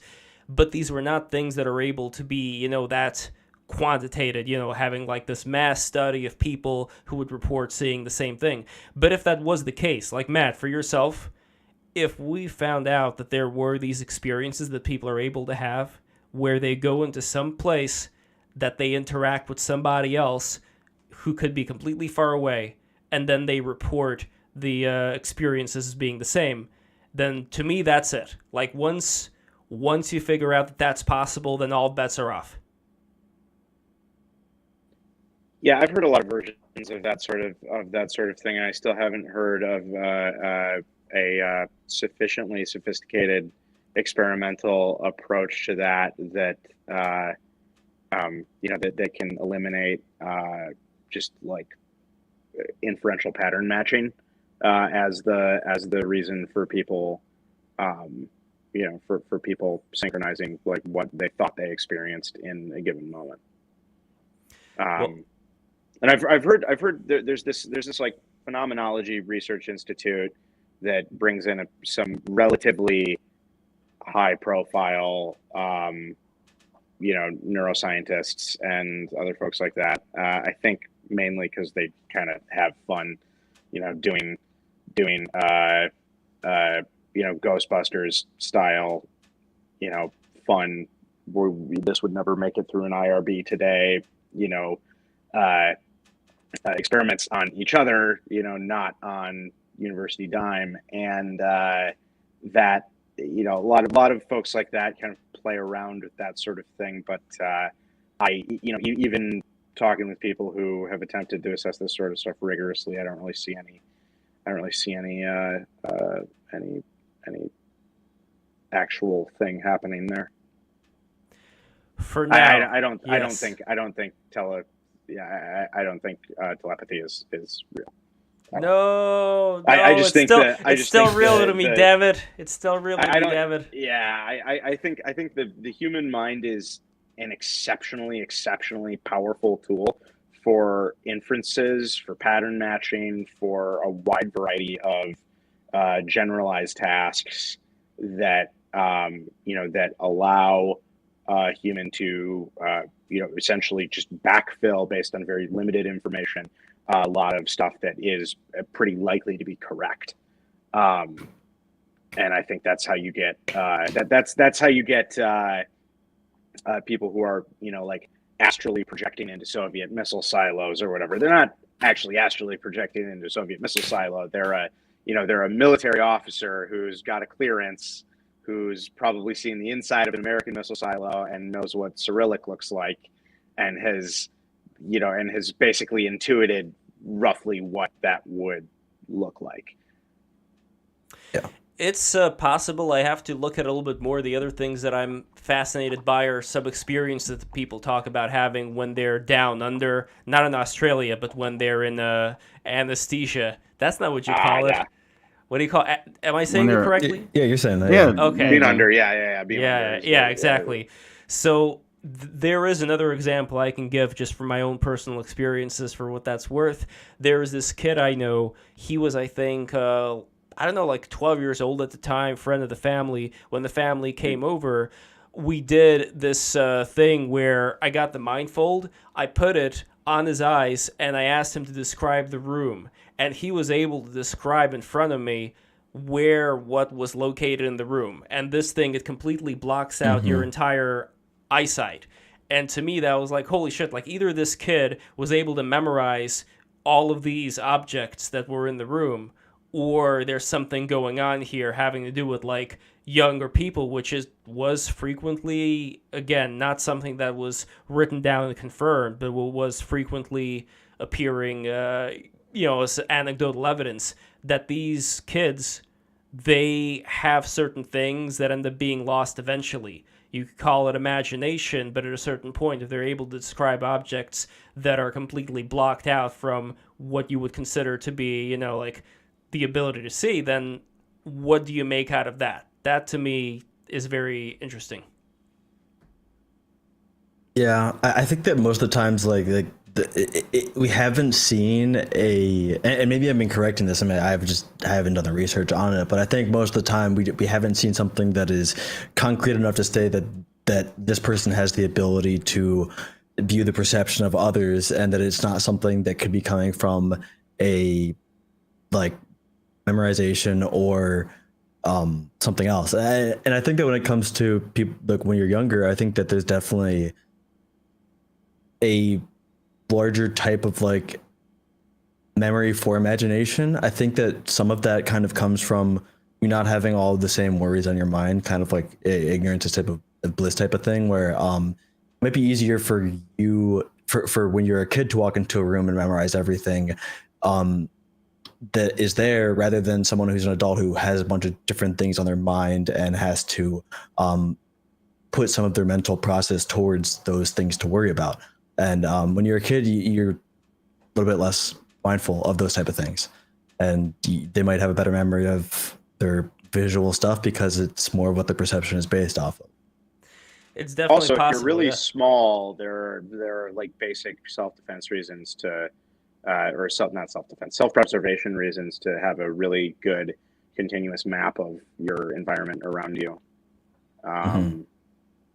That's actually a really interesting capability test. Have someone look at a room for 3 seconds, turn the light off, and then see how many times they bump into something on like an IR cam or something like that. I think that would be that's one of those actual quantitative and both quantitative and also interesting, as opposed to highly That's the reductive chimpanzee and test. constrained. Oh, the chimpanzee walks through Yeah. the. No, that's not. No, the No, button with the the food. number memory test. It's like that, but like visual spatial. Yeah, the chimpanzee one, it's pretty similar to it. I think that the difference between it would be that the chimpanzee one isn't using something that we would probably in nature need to memorize, whereas if we have it as a room or something that's visually around us that would have some importance to memorizing it, rather than just what number it appeared where on a thing, it is a little bit different. Wait, can you describe for those who don't know what exactly happened in the chimpanzee test? Yeah, it was what given is food, that? but there were I'm numbers it had to press, right? Yeah, so I mean, they effectively gave it a treat. They flashed really quickly, when numbers 1 through 10 or 1 through 20. I feel like it was 10, maybe 20, something like that. But it flashed instantly, and then you would have the chimpanzee go against a human, and then have to press the numbers from 1 to 10 or whatever, right? And do it all from that one instance, that one flash, and it's really fast. It's not it's definitely less than a second, right? So. The chimpanzees would do it easy peasy and get it right almost every single time, even at really high speeds and with large numbers. and way better than humans. And it was like it was kind of to the similar thing is that like they would have they had more of a need to like have a map of like their visual field, right? So it's more important for them. Part of it was like a memory, like is memory important for general IQ type of thing. That was like I think the purpose of the test. I can't remember exactly. Interesting. And there are other examples of animals, like Rupert Sheldrake wrote about this, where animals are able to sense when an earthquake comes way before a lot of the seismographs are able to do so. So that has also been very fascinating to me. Like, what exactly do these animals have that allowed them to do that? Or something, a little bit more commonplace, like, for example, looking at a school of fish and just thinking about, what is this? Like, how exactly are all these fish able to coordinate to be in like this fish tornado, like this beautiful spiral shape that's being created by all these fish at once? Like that's read Stephen Wolfram's New Kind of Science. It will blow your mind. You will really find that interesting. Seriously, New Kind of Science.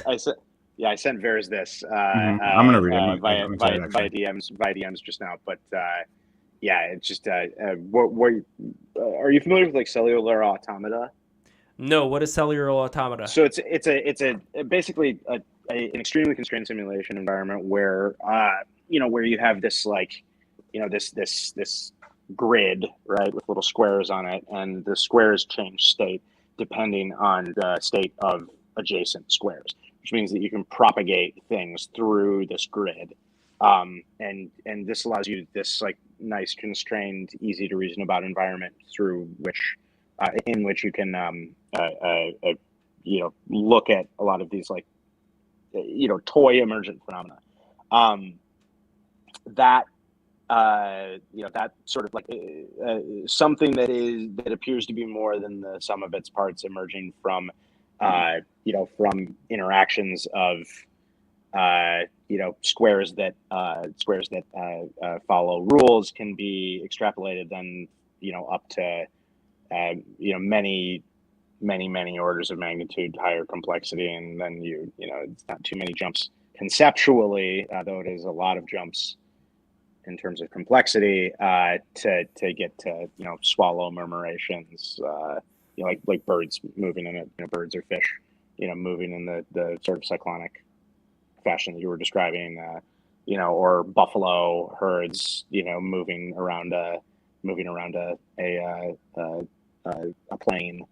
It appears to be all coordinated, but what's really happening is that one buffalo is literally bumping into the ass of the buffalo in front of it every time it runs out of grass, and from this you get this this more efficient than like than a star like space filling thing that just is creeping along the landscape on a constant opportunistic like calorie hunt. And it's kind of neat when you apply emergent models to that sort of thing. I've been hearing that word a lot, emergent phenomena. That's been used a lot to describe life itself, like what exactly this is. But I still end up not understanding what exactly is the initiator of the emergence, because if something emerges, from what does it emerge from? Just emergence by itself, there doesn't seem to be any agency to this emergence other than just emergence. But that also seems kind of religious in a way, because you're attributing it to this thing that you just call emergence. As far as the identity of this emergence, it's not really known. I mean, does there have to be, or rather, it's like a mob, right? A mob doesn't. There might be an initiation, but the initiation didn't mean to start the mob. It was some person doing some arbitrary thing, and then it kind of cascaded into a mob, right? And then the mob is behaving in such a way that we can track its macro behavior, and then make retroactive commentary about it. But the mob is also just pure chaos in reality from like one individual to the next. So it's like the cause of the emergence doesn't necessarily have anything to do with the emergence itself. In that case, no. In the case of something like consciousness, for example, like me at least thinking that I am this conscious individual and you thinking the same thing, then it's a little bit different, because if we're attributing the emergent phenomenon to us seeing reality from our own perspective here, that's much more of a greater leap. And I'm not saying it's impossible. Well, there's no way for me to know, but for this, so for this is like multiple layers of abstraction, right? So like in theory, to kind of give this idea credence, the emergent phenomena would be like perception, and then consciousness would be like a recursion of perception. So it's like a perception of yourself, and now you have meta narratives and such, right? So it's like now you can think about yourself and edit your own behavior and whatever. And now there's like a self concept, right? And that's like multiple abstraction layers above just the emergent phenomena of like neurons firing or something. But that's the process of what's happening. But who is it that is experiencing it? Do you see? Like that's. Oh, I mean, that's sure. the big mystery. I mean, that's the. I'm okay with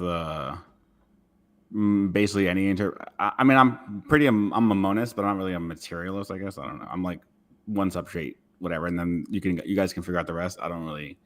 I think a lot of it's talking about the same thing, so I don't really feel compelled one way or the other. All right, back to Uncle Ted and Elon Musk, because we've been in the weeds too much here. I want to ask a final thing about those two, one of which is overpopulation or underpopulation. I don't know what Uncle Ted's position was when it came to the amount of people that are alive on the planet Earth. I know that Elon Musk is not a fan of us having less kids, but what do you guys think when it comes to the population question? I mean, I want to start with Matt, just because, Matt, you build machines that build machines.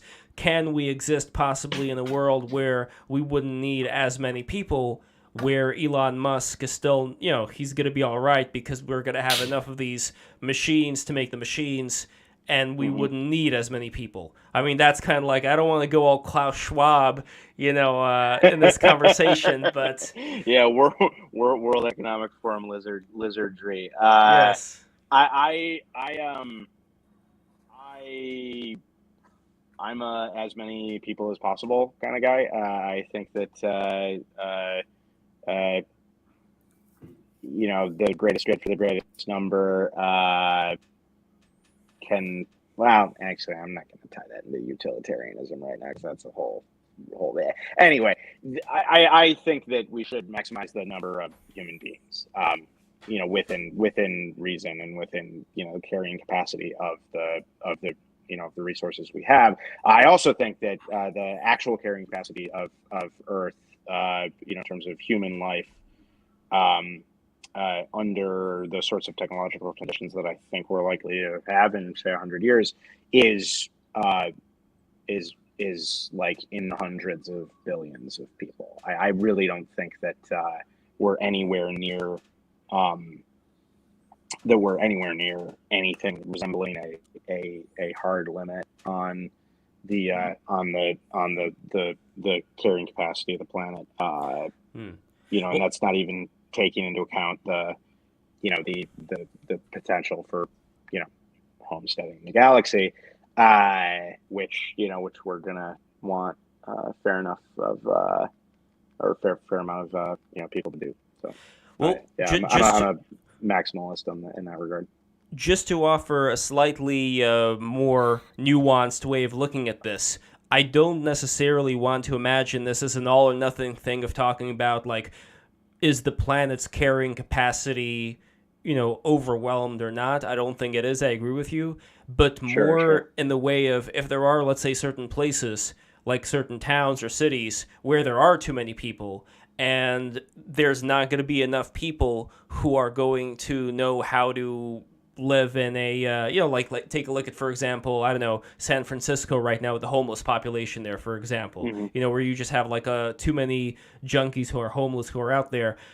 Yeah. You don't have enough good family structures. You don't have enough people looking out for each other in order to prevent a lot of this homelessness from coming about in the first place. And And I imagine that there are places all around the world, like my friend, he was recently in the Middle East right now, in Egypt, and he was talking about how chaotic it is over there, how you have tons of beggars on the street. It's like Mad Max world over there. And when you have that many people and you're not doing as good of a job at taking care of the people who are already there, as far as bringing them up right, making sure that they have access to a community that cares about them, then it's not a question of like, do we have too many people to sustain the planet? It's more about, are the people that we do have being given enough fertile ground to become the best? I mean, maybe not the best version of themselves, but at least a version of themselves that's not going to create like a lot of chaos and homelessness and crime and a lot of problem. Like that, I think, is more of the, I don't know if nuance is the right word here, but that's what I would ask as far as how do we create more of a situation where we're not going to deal with so many people that are causing crime and that are disorderly, where there's going to be enough people to manage the people that we do have. Yeah.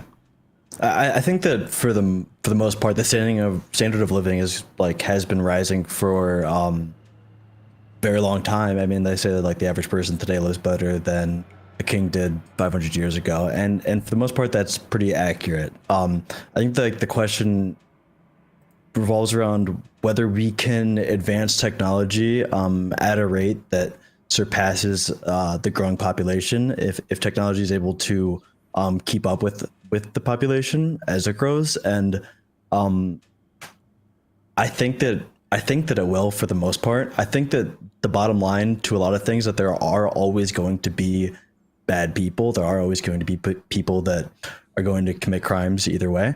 Even if the standing out of living is having a safe home to live in, that's not necessarily going to mean that everybody is going to abide by that, and that there aren't going to be people that are going to still commit crimes for more.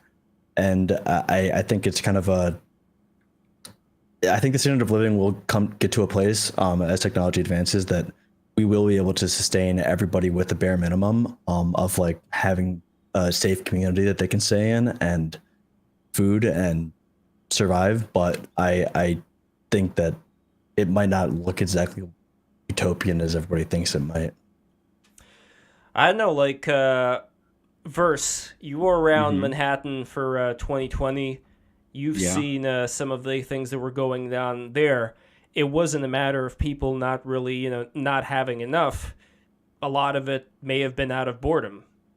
Like, there's that whole like 3 months period where everyone just incessantly set off with fireworks, and then there was like op-eds about how it was like there was like the people were going crazy because they were stir crazy, but like there were so many like Atlantic op-eds and shit like that about the fireworks, but it was like people were bored; they had nothing else to do.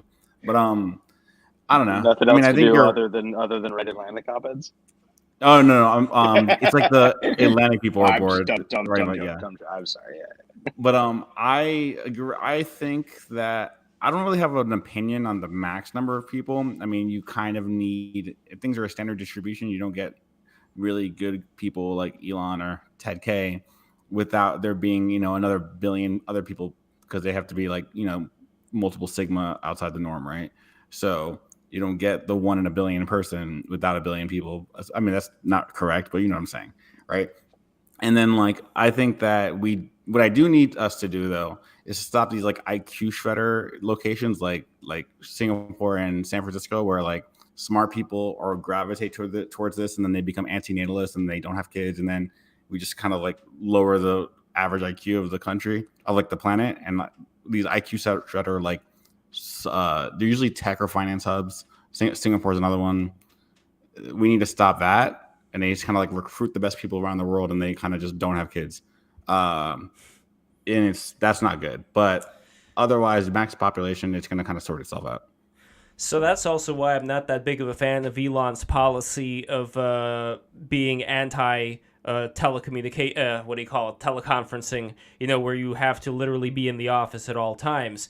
Because I can imagine a future where you can be a computer engineer and you can work from home, you can live in the woods or whatever with your family, with your fucking homestead, and you can still do things of that nature. You know, Yeah. maybe like you're the guy who's doing it and somebody else like working the vegetable garden or whatever. Like, I think that is a much better reality than, like you said, the IQ shredder being cooped up in the office, because that reminds me a lot of that. Have you guys seen Idiocracy? I don't think so. Yeah. So Yes. the plot of Idiocracy, this is Horror a movie. movie. Horror movie, exactly. This is a horror movie by famed horror director Mike Judge, known for Office Space, obviously Beavis and Butthead.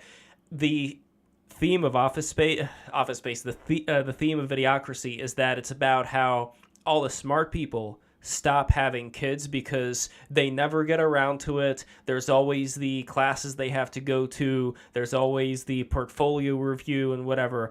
But the dumb people, they have a lot of kids and they keep having kids. And as a result, in the future, you just have a bunch of idiots and there aren't any smart people. All the smart people went extinct. But the reason why the dumb people are still alive is because you have the technology. Thank you, Matt. You have the technology that's around them that's able to, provide for them like the basic necessity of life. Yet they keep on piling garbage everywhere, and it's like chaos. And Starbucks is now like this robot sex thing. Like when you go into a Starbucks. I have seen this. Now that you there we go. The dove into it, Vietnam yeah. flashbacks are coming back. Good. So with that kind of reality, that's what I want to avoid. That's why I was bringing up there being people who are, not being raised in the right way. And if we have enough people who are raised in the right way, I think we're going to see a hell of a lot more Elon Musks. If they do have a much better, level of civilization only they a start handful. from. There's only I a think handful of it's- people. Even if you have, there's a lot of conflating factors you need to get at Elon Musk. Okay, sure, whatever. Fuck Right, Elon right. Musk. Not Elon Musk. No, I mean, at I'm not least- just him. I'm saying like at least- intelligent, conscientious. You need you need like a lot of like high. Look here, I'll give you an example. In England, there was a period of time when a lot of the priests who were, like, what the hell were they doing?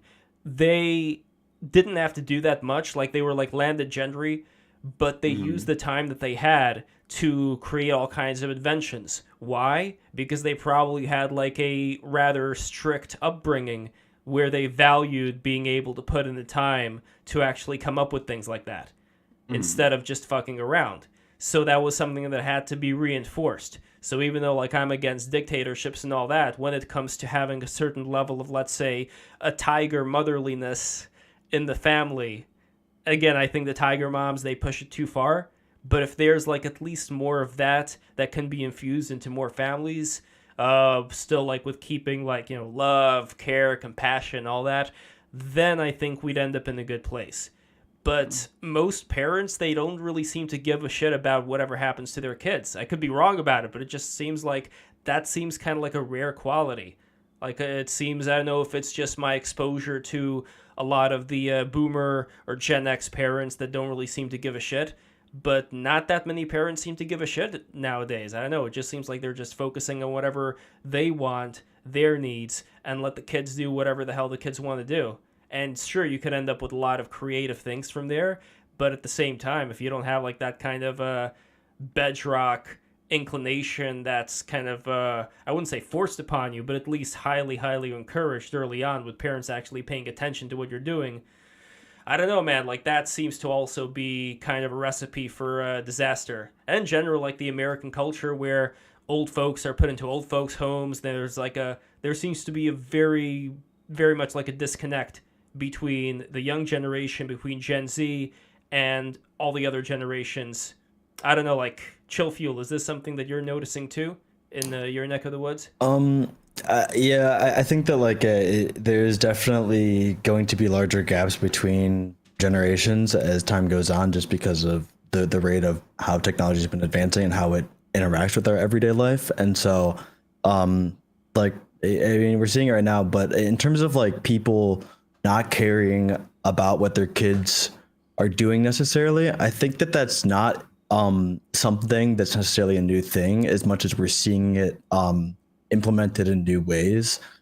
I mean, when you go back in time, like people are kind of have been a lot of times they had kids out of necessity, whether they needed more people to work on the farm, or whether they just needed more people around the house to do something. It was mostly out of necessity. And even going back 50 years ago, in kind of like they giving the kid the iPad at dinner type thing now, so that they shut up and stop talking to you. I think that you can, while like it's really disturbing to like see so much of that happen. I think that when you go back and look at it like throughout time, you're kind of seeing parents do that, but in a different way, where it's like, yeah, go out of the house, hang out with your friends, go down to the lake and do something for the full day. And while that act in itself is more, I guess, not controlled by a piece of technology, it still has to do with the fact that the parents, a lot of the times, were still focused on themselves. I mean, it wasn't like as soon as they had a kid, their entire life is now going to be focused on that kid instead of themselves. But yeah, that's my take on it. I don't know. Do you think that is necessarily a good thing or a bad thing to focus on yourself as a parent? Let's say as a parent. When you were a parent, are you supposed to give your entire life now to your kid, or do you have some room to focus on your own self, your projects, date night with the missus? Yeah, I mean, definitely not your entire life. I mean, when you do have a kid, you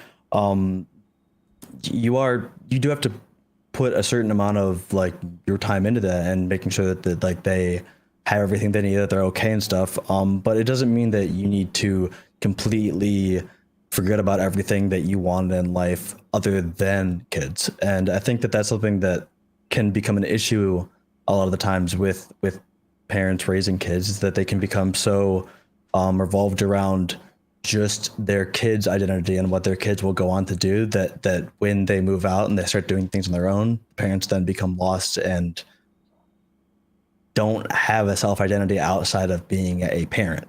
So I definitely don't think you want to give up everything. I mean, that's not the way to do it. But even that part too, though, I think, and this is totally like a conspiracy theory on my part when it comes to the United States, coming from like a Russian Jewish household, what I notice is I think that there's like this big plot that's been created to not keep families together, where there's this idea of leaving the nest and, you know, becoming your, you know, Jesse Lee Peters say beta when it comes to, you know, like the men who still have, you know, the connection with their family. But in a way, doesn't that make the family, the clan, if you will, stronger when you're actually all together and when you support each other instead of having this divergence?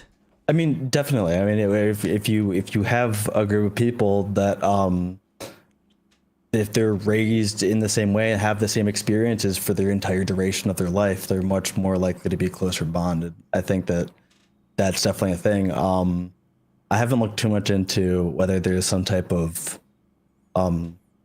higher type of power pushing a No, I was just fucking around. I don't think there is. Okay. But I don't know about it personally. I just I hadn't heard that. But you're in an interesting position though, because you as a YouTuber, have you ever gone to any of those, I don't know, YouTuber parties or whatever? I don't know, like these houses that the YouTubers live in, and they all live together and they work on, you know, they do the webcam. I don't know. Yeah. You know what I'm trying to say here? Not content myself, creator house or whatever. Exactly with that type of experience. But I have had experiences with getting in a house with like-minded people that had to do more about business development, things like that. Getting together in a group of house with a bunch of people that were all trying to work on some startup. One of my family members started created a business in doing that at a certain point, trying to put people together that all had a similar type of goal, whether it be mostly business related, in their own niches. We're kind of all put inside of the same house, and that way you can have a solid like rented space that is split amongst a lot of people that all are probably going to align closer on some things and be able to also motivate each other in that business way. And I haven't had an experience in doing it myself, but I think that it definitely, like, these houses that are like content houses are kind of like content farms. I mean, because everybody in there is constantly motivating each other. You're seeing 24/7 like the ups and downs of different people's actions, which not only allows you to get and make better content, but also allows you to learn from what not to do. And yeah. It's very fascinating, like that kind of world of the content farms. I mean, the worst case scenario, I imagine, there was this GIF I saw of this Chinese content farm where you just had these poor girls. It was just like a row of them. It was like a factory farm for chickens. You know, this row of girls, they all had that round light bulb that was next to their face. The ring? Yeah, the ring, exactly. And it was like one after the other. They were just like stationed like in these cubicles, and they were all just like doing the same influencer thing, one after the other. And so when I see that, I was like, holy shit, like they're just mass marketing this That's very smart. specific, well, smart, but also kind of dark. I don't know. It is very dark. Yeah, like Yes. that's why I think what's happening right now, let's say with yourself, Verse, you are in Texas. I am And Texas, you are in Texas, and there's a lot of people in Texas right now too, like Justin Murphy. A lot of Justin Murphy, a lot of Brittany the Venti. streamers and Brittany Venti. A lot of people moved out here. The Botez sisters. You know, a lot of Twitch streamers these days. I run into people regularly. So in a way, I don't think that would replace having a family, but it does, I think, form a certain circle of people. Yeah, like although I try. Yeah, to all my imagine, friends now are from Twitter and from like making content now. So yes, it does help in that, like, you know, everyone you're hanging out with is also thinking about similar things, right? Make bangers, you know, write substacks, whatever. Workshopping the bangers in the group chat. Exactly. We got the writing Breeze threads. Yeah, right. Running sock puppet accounts and just taking over the internet, right? So, and you're very much in favor of promotion, as am I. This was something that I think you were discussing in one of your recent episodes of the Verse and Lucas podcast. Everybody, be sure to check that out on Apple, on Spotify. Check out my Substack too.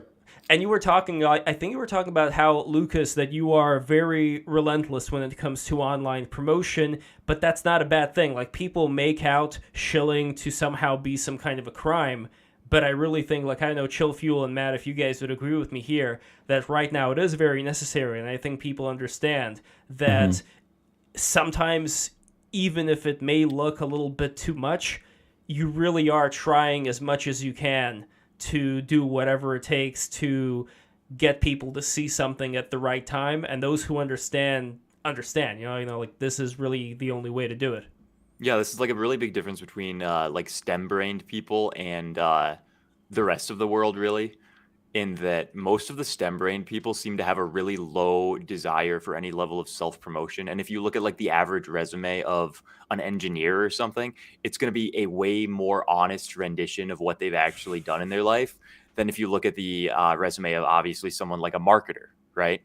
And part of this is just due to like what the job is, right? Like if you're marketing, you're marketing yourself. An engineer is not really doing this, but I don't know. There's a lot of this mentality on Twitter from people where, oh, it's just cringe if I put myself out there and I'm going to embarrass myself, and I want to be underserving myself, if anything, but it just doesn't get you anywhere, right? Like the majority of people online who see anything are going to be pretty stupid, and they take things at very face value levels. So if you say, I'm not that big of a deal, there's going to be maybe like 1 out of 20 people who's like, oh, like he's being humble and sarcastic. He's actually like a really cool deal. And there's going to be like 19 people who are like, oh, he's like insignificant. I'm going to move on. Yeah, it's true. I mean, Lucas and I have been doing, him predominantly, but I tried it again even after everyone knew the bit, and it still kind of worked. Is that like he changed his profile picture to a girl, didn't change his name, was still Lucas, and just didn't change anything really. Entirely male account profile. Everything on my page was male, and I gained like 15,000 followers in 2 days, basically, just continuing to tweet. because Like, everyone there's a it girl. didn't matter, right? Like everyone saw the girl picture, they saw the numbers under the tweet, and they were like, follow. Instant follow. And then yesterday we were like, okay, so this bit, everyone knows I know Lucas, right? This bit shouldn't work. But then someone was like, Verse, try a different girl's face.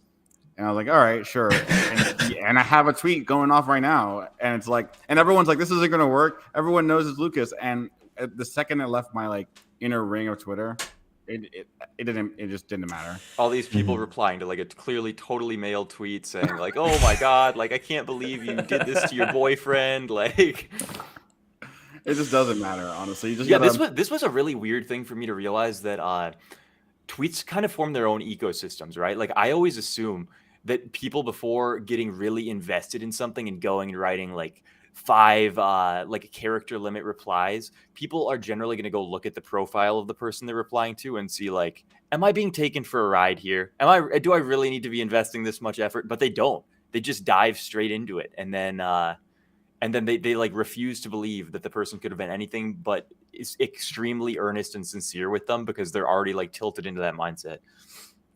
Matt, as an engineer, 2 questions. Number 1, is it true what Lucas said about, or was it Versa? Wait, which one did you say? Said that. The Lucas. resume stuff? Yeah, resume, yes. Is it true that engineers on their resume would never over-market themselves? That's not, no, I said they would That's not what he said. themselves less so than an advertising or marketing, etc. major. Less so. Okay, that's fine. They would be more accurate to the reality of what they've actually accomplished than these other groups. Yes, that's I can't really talk about that because I'm in a position of like hiring people. So no. Oh, yeah, that's right. Don't incriminate yourself. That's right.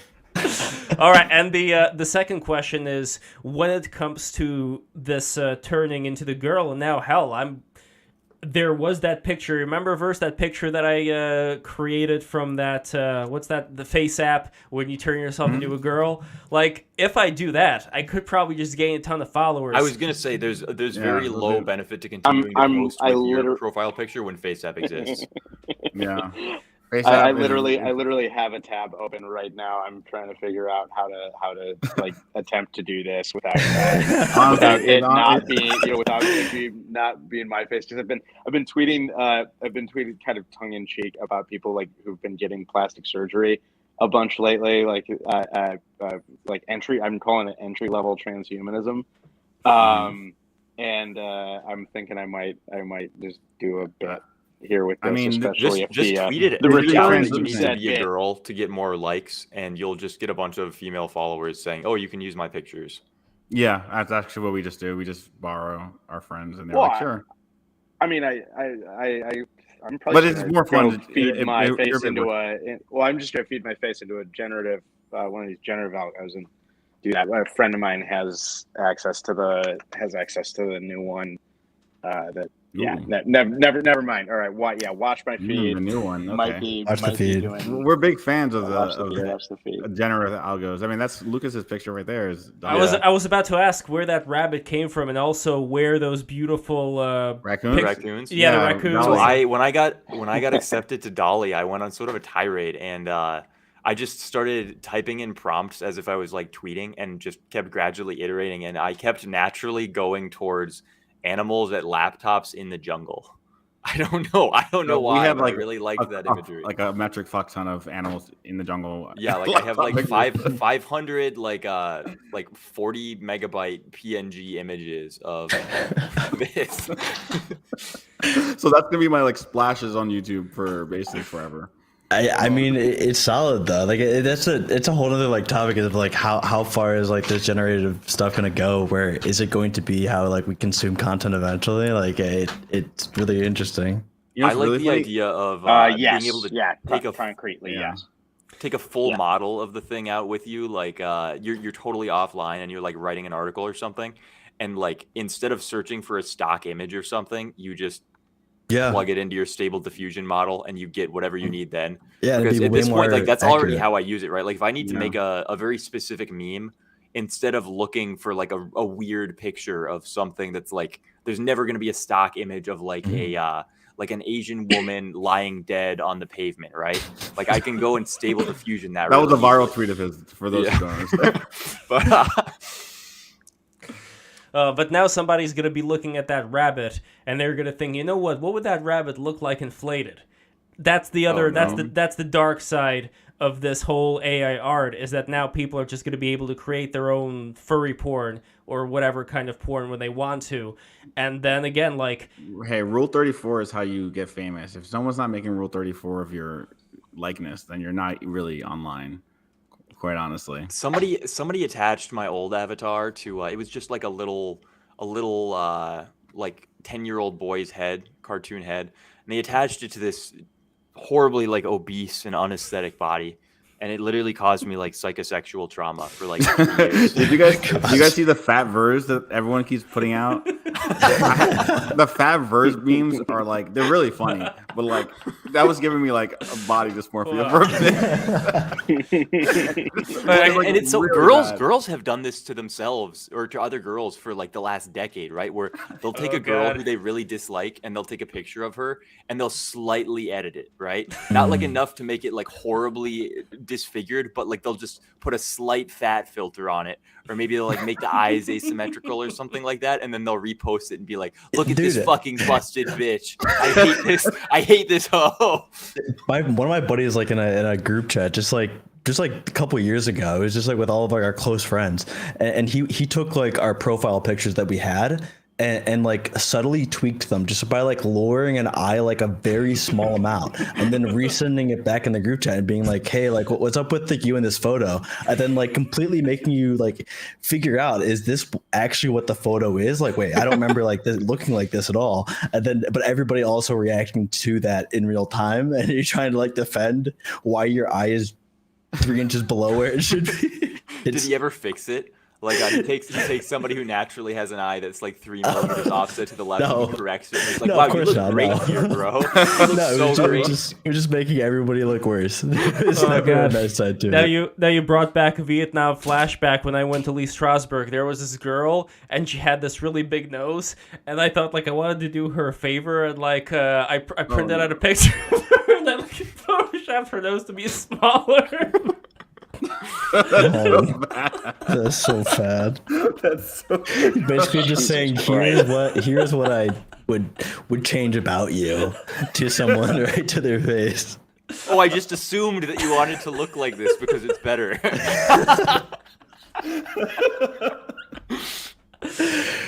Oh, God. I should look her up. I want to see like what is she up to right now. Maybe I can Probably bring got her a up. nose job at this Yeah, I got a point. nose job because she made herself conscious.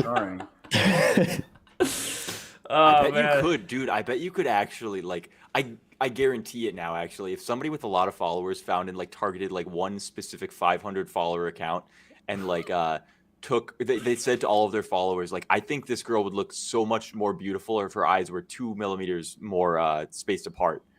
And then they just they posted a picture of that and they had everybody like spam her replies with it. Like there's probably like a 50% chance she would get plastic surgery to replicate what that picture looked The like. venting. For sure, actually, honestly, That's bro. Yeah. unfortunate. Which also means that you could do this with bots, right? Like could you do could it- Oh yeah, legitimately that's a have, whole other part you to could it. have like Ooh. a Dolly bot army convince people to purchase specific plastic surgeries through inflicting massive insecurity. So on them. Lucas just created the memeplex now, and the egregore has just been manifested. So thank you, appreciate that. We're gonna get like annihilated by GPT-3 bots. Oh, do you think that's already been going on though with the whole make anime real type of thing, where a lot of the e-girls, they really try to adopt the anime aesthetic, and I don't know, it looks kind of weird, like their noses are all kind of fucked up with the whatever they put on it, the and weird rosy. Yeah, No, little very few people are doing this IRL. Like that is all face filters. Mhm. Like Oh. 100% face filters. Yeah. Yeah. It's real mapping. I mean, there's some make it Yeah. too, but yeah, they Yeah. interface the mapping live. I think the people who are the best at doing that though today, like, it would probably be the South Koreans. Like the South Koreans, I think, do have it down to an art form as far as the level of their plastic surgery. Yeah. It It is genuinely impressive. Like you can get cyberpunk grade, give me a new face, I need to disappear sort of surgery. And you're really gonna 50 look completely different. shady clinics in Seoul. Yeah, it's wild. Yeah. Plastic surgery's Absolutely been wild. pretty sorted for a while though. Like the incel looks maxing forums basically figured out everything of like everything to do with facial proportions. Heard that name in a Probably long like time. 2005 or something, and like they instantly, you can post a picture of your face and they'll say you need a Lefort 2, you need to dye your eyebrows this color, you should be like trimming your beard at exactly this point. Like they will nail you down to like whatever your maximum aesthetic appeal can be.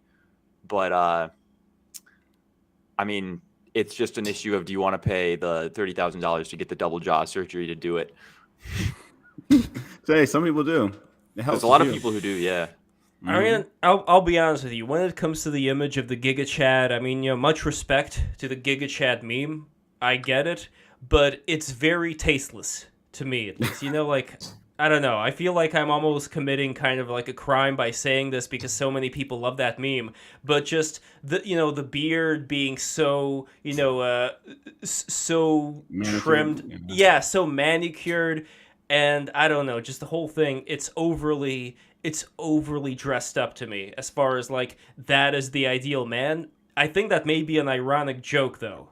Yeah, it's definitely part of it. I mean, it's definitely like everything turned up to such a dial where like you're not going to want to look like that exactly. I mean, that's not like it's just putting everything. I mean, up for to, most to people, they would probably rather look like that than what they do look yeah, like. But sure, sure. But it's like almost playing on like the fact of like this is the standard. This is the best thing you could do. But it's like kind of a joke in and of itself. But well, there was that story, back to South Korea for a minute, about this couple where the husband found out through the wife giving birth to kids who were ugly as fuck. that's fake. That's a fake That's story. fake? That's Oh, a fake no. story, yes. Oh, no, you ruined Yeah, everything. okay. That was a story that was made by a plastic surgery company to promote their own plastic surgery because they were saying this is so good that This is the one, Lucas.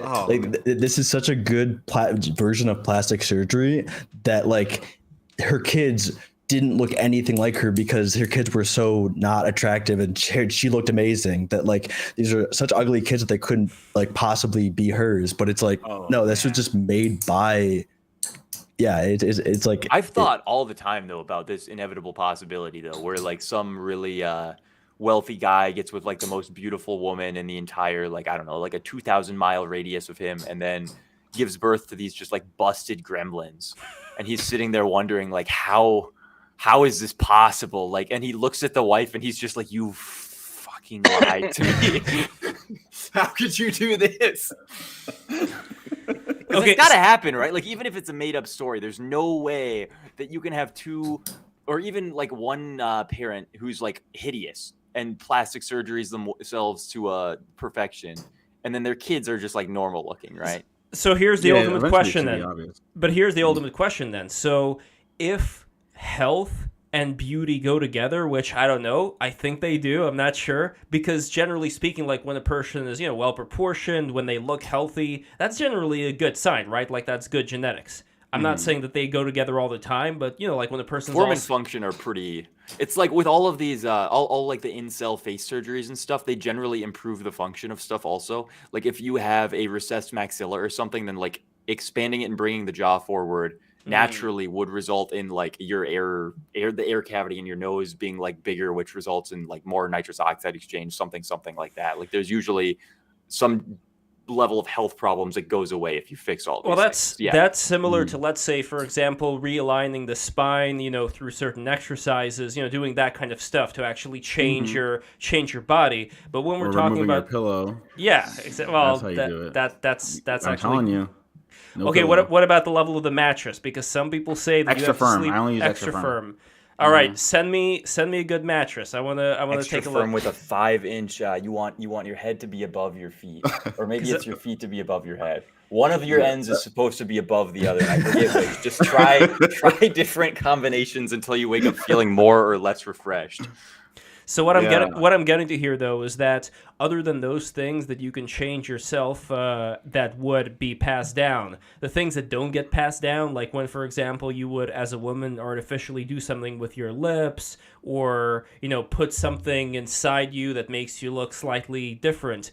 The concern here is that if enough men get fooled by that kind of disguise, are you necessarily going to be passing on the best, the best genes here if you do have certain things that they may not know about that you end up fixing with plastic surgery? No, and this actually comes back to one of like Ted Kaczynski's like foundational arguments against technology, right? It's against that of like medical technology, where he said basically like our prescription of insulin. Our prescription of insulin to diabetics allows them to live, but it also means that we're necessarily going to be propagating diabetic genetics throughout the population.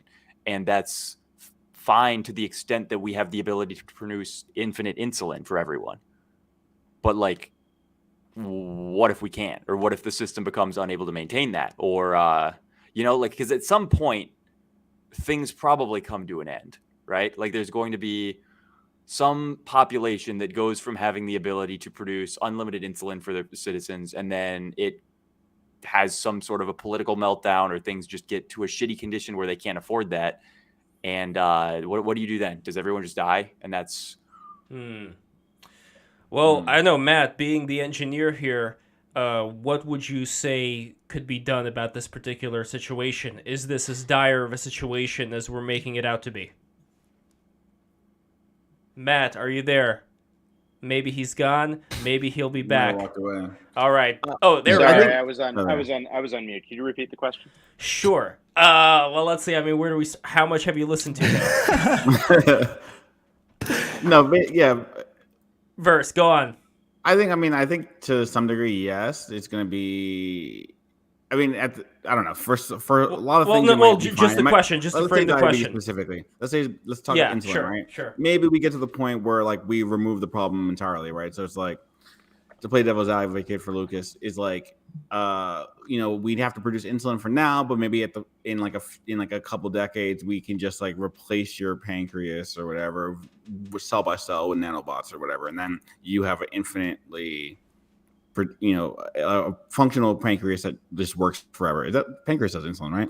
That just works forever, right? And you don't need to like worry about it anymore, right? So it's just like we shouldn't have chosen diabetes because none of us have any sort of specific knowledge about diabetes. Realistically, I mean, this can apply to every medical problem, right? Like every single problem that we can treat with modern medicine to a degree that is allowing people to live when they wouldn't otherwise be able to live is going to be propagated throughout society when people are saved by this, and then they're going to reproduce, spread those genes, and then there's a possibility that in the future we may not be able to treat some of these, and there's going to be large swaths of the population that get wiped, essentially. Yeah, I think that it's fairly unlikely that we won't be able to treat something in the future that we can't treat now.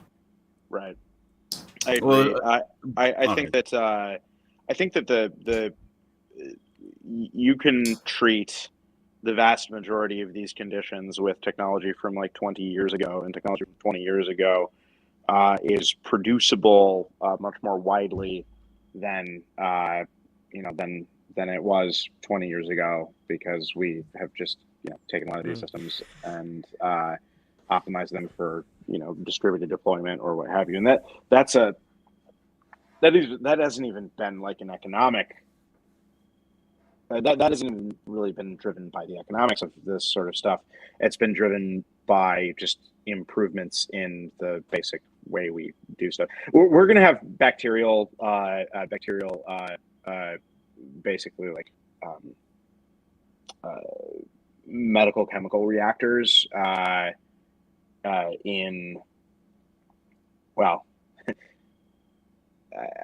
don't want to make forward-looking statements about the nature of like where Pop Sci Mag's telling us everything is here in 5 years. No. So that is definitely like that capability could be deployed like in the next year if people actually took it seriously, but it's going to take like trade getting shut off with, say, a major country that makes a bunch of drug precursors for that to really be for the motivations to kick in around that. But yeah, I mean, in terms of the actual like specific, is the larger thing we're getting at here basically like, all right, what if we just get rugged and technology? No, I was basically like just a lot of technological systems become inaccessible. Is that no? I was just No. tying this back to the like Ted Kaczynski had a core argument against technology, which was basically that over reliance on medical technology leads to severe disaster results. in the case of it going away. And I don't necessarily have a strong feeling about it going away. I think that there's likely to be some sort of like a weird profit incentive thing where we get tricked down the wrong path, right? Like like dentistry is a great example, right? Like as opposed to regrowing teeth, which is I think probably not going to happen for quite a while. We're going to get continually more expensive implants or things like that. But I don't, I don't think it's going to like stop or we're going to lose the technology to fix the problem. We'll just go for the expensive one that doesn't necessarily fix it long term as opposed to the permanent solution. Yeah, I think like the question that kind of like that I kind of think of, and taking a look at the live chat a little bit here too, is just that it's just that like as we kind of if we keep down like the path of progressively making it so that people who have some sort of issue can be solved by some medical research that didn't exist at a certain time, and we keep doing that continually, will it be more incentivized by the people who are creating these solutions to keep making these solutions to the problem rather than fixing the problem itself, rather like by making an artificial organ or sort? Like as the population kind of becomes more and more reliant on medical things, will the price of those things be a factor that plays into it? I don't think so. I don't think so. No, I think with medical technology in particular, we're heading very rapidly in the direction of being able to manage the human body to a level of precision and at a level of cost that's totally unprecedented. Yeah, and I don't disagree with that, but how medical stuff is treated currently is that it is more treated than prevented. I mean, that's just how. That's a purely a function of the shitty guilds that control it right now, and that is just breaking those down is just a matter of someone deciding to be the first mover. Like there will be a developed country that will say at some point, fuck the FDA, we're charting our own course. I actually expect it to be Korea, and they're going to churn out, which Korea? Worst Korea or best Korea? Both, because they're going to reunify like they did in Steel Rain, which was an awesome movie. South Korea reunifies with North Korea and gets North Korea's nuclear weapons and becomes a superpower. It's like, ooh, I like that. It's a great fucking movie. Fantastic movie. I think the Koreans are going to basically break free from the FDA medical technology hegemony pretty soon, and then we're going to see the rapid commercialization and then global deployment of everything that they come up with, because then India will follow them pretty quickly thereafter. And my hope is just that here in the U.S. and the rest of the global Anglophone polity, that we get access to this stuff relatively expeditiously. And I think that that's actually where it's not the absolute cost of the stuff. It'll be the cost of the stuff in countries with crappy regulations. That kind of like modafinil. That drives a lot of the you can just buy it. You can just get it mailed to you. It's fine. Modafinil is fantastic. Yeah, I mean, I said earlier I'm a better living through chemistry guy. Big fan of that stuff. Yeah, it's everyone should look into it. You don't have a productivity deficiency. You have I would have to agree. Wait, I wrote this is a Substack article I wrote. Hold on. Is everyone here on modafinil? I'm on it right now, actually, literally. But not currently, but I have used it in the past. Amazing.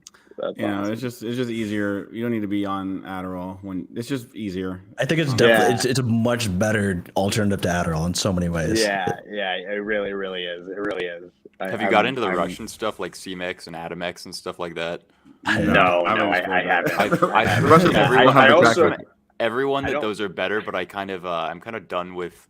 Like I had my drug phase in college, and my takeaway from it was like they were all fun for teaching me that my brain can do this weird thing that I didn't know it could do before. But then like Right. after the fact, I'm not super intrigued by it. But I have a bunch of friends who are big proponents of the weird Russian stuff and say that it's better than Moda. Could you link me some of this? This is an area. that I- This is what Break the Rules does. It brings people together so they can have. To buy drugs. It is. There's no podcast combination of men you can do with it, doesn't- reagents from Bangladesh.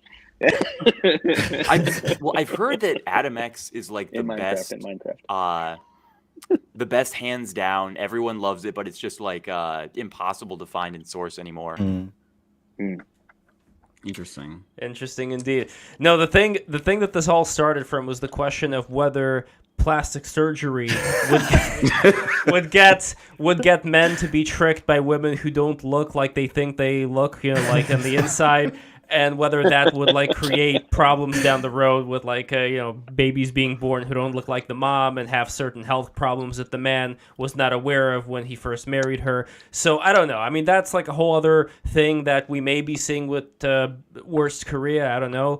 But with Worst Korea, that's more of an example of a place that's been heavily roboticized. From what I understand, they have more robots working there than any other country in the world. And as the canary in the coal mine, what do we notice with Worst Korea? Like the way that people live there, what they're living for. Like, are there more instances of people taking, buying the farm, so to speak?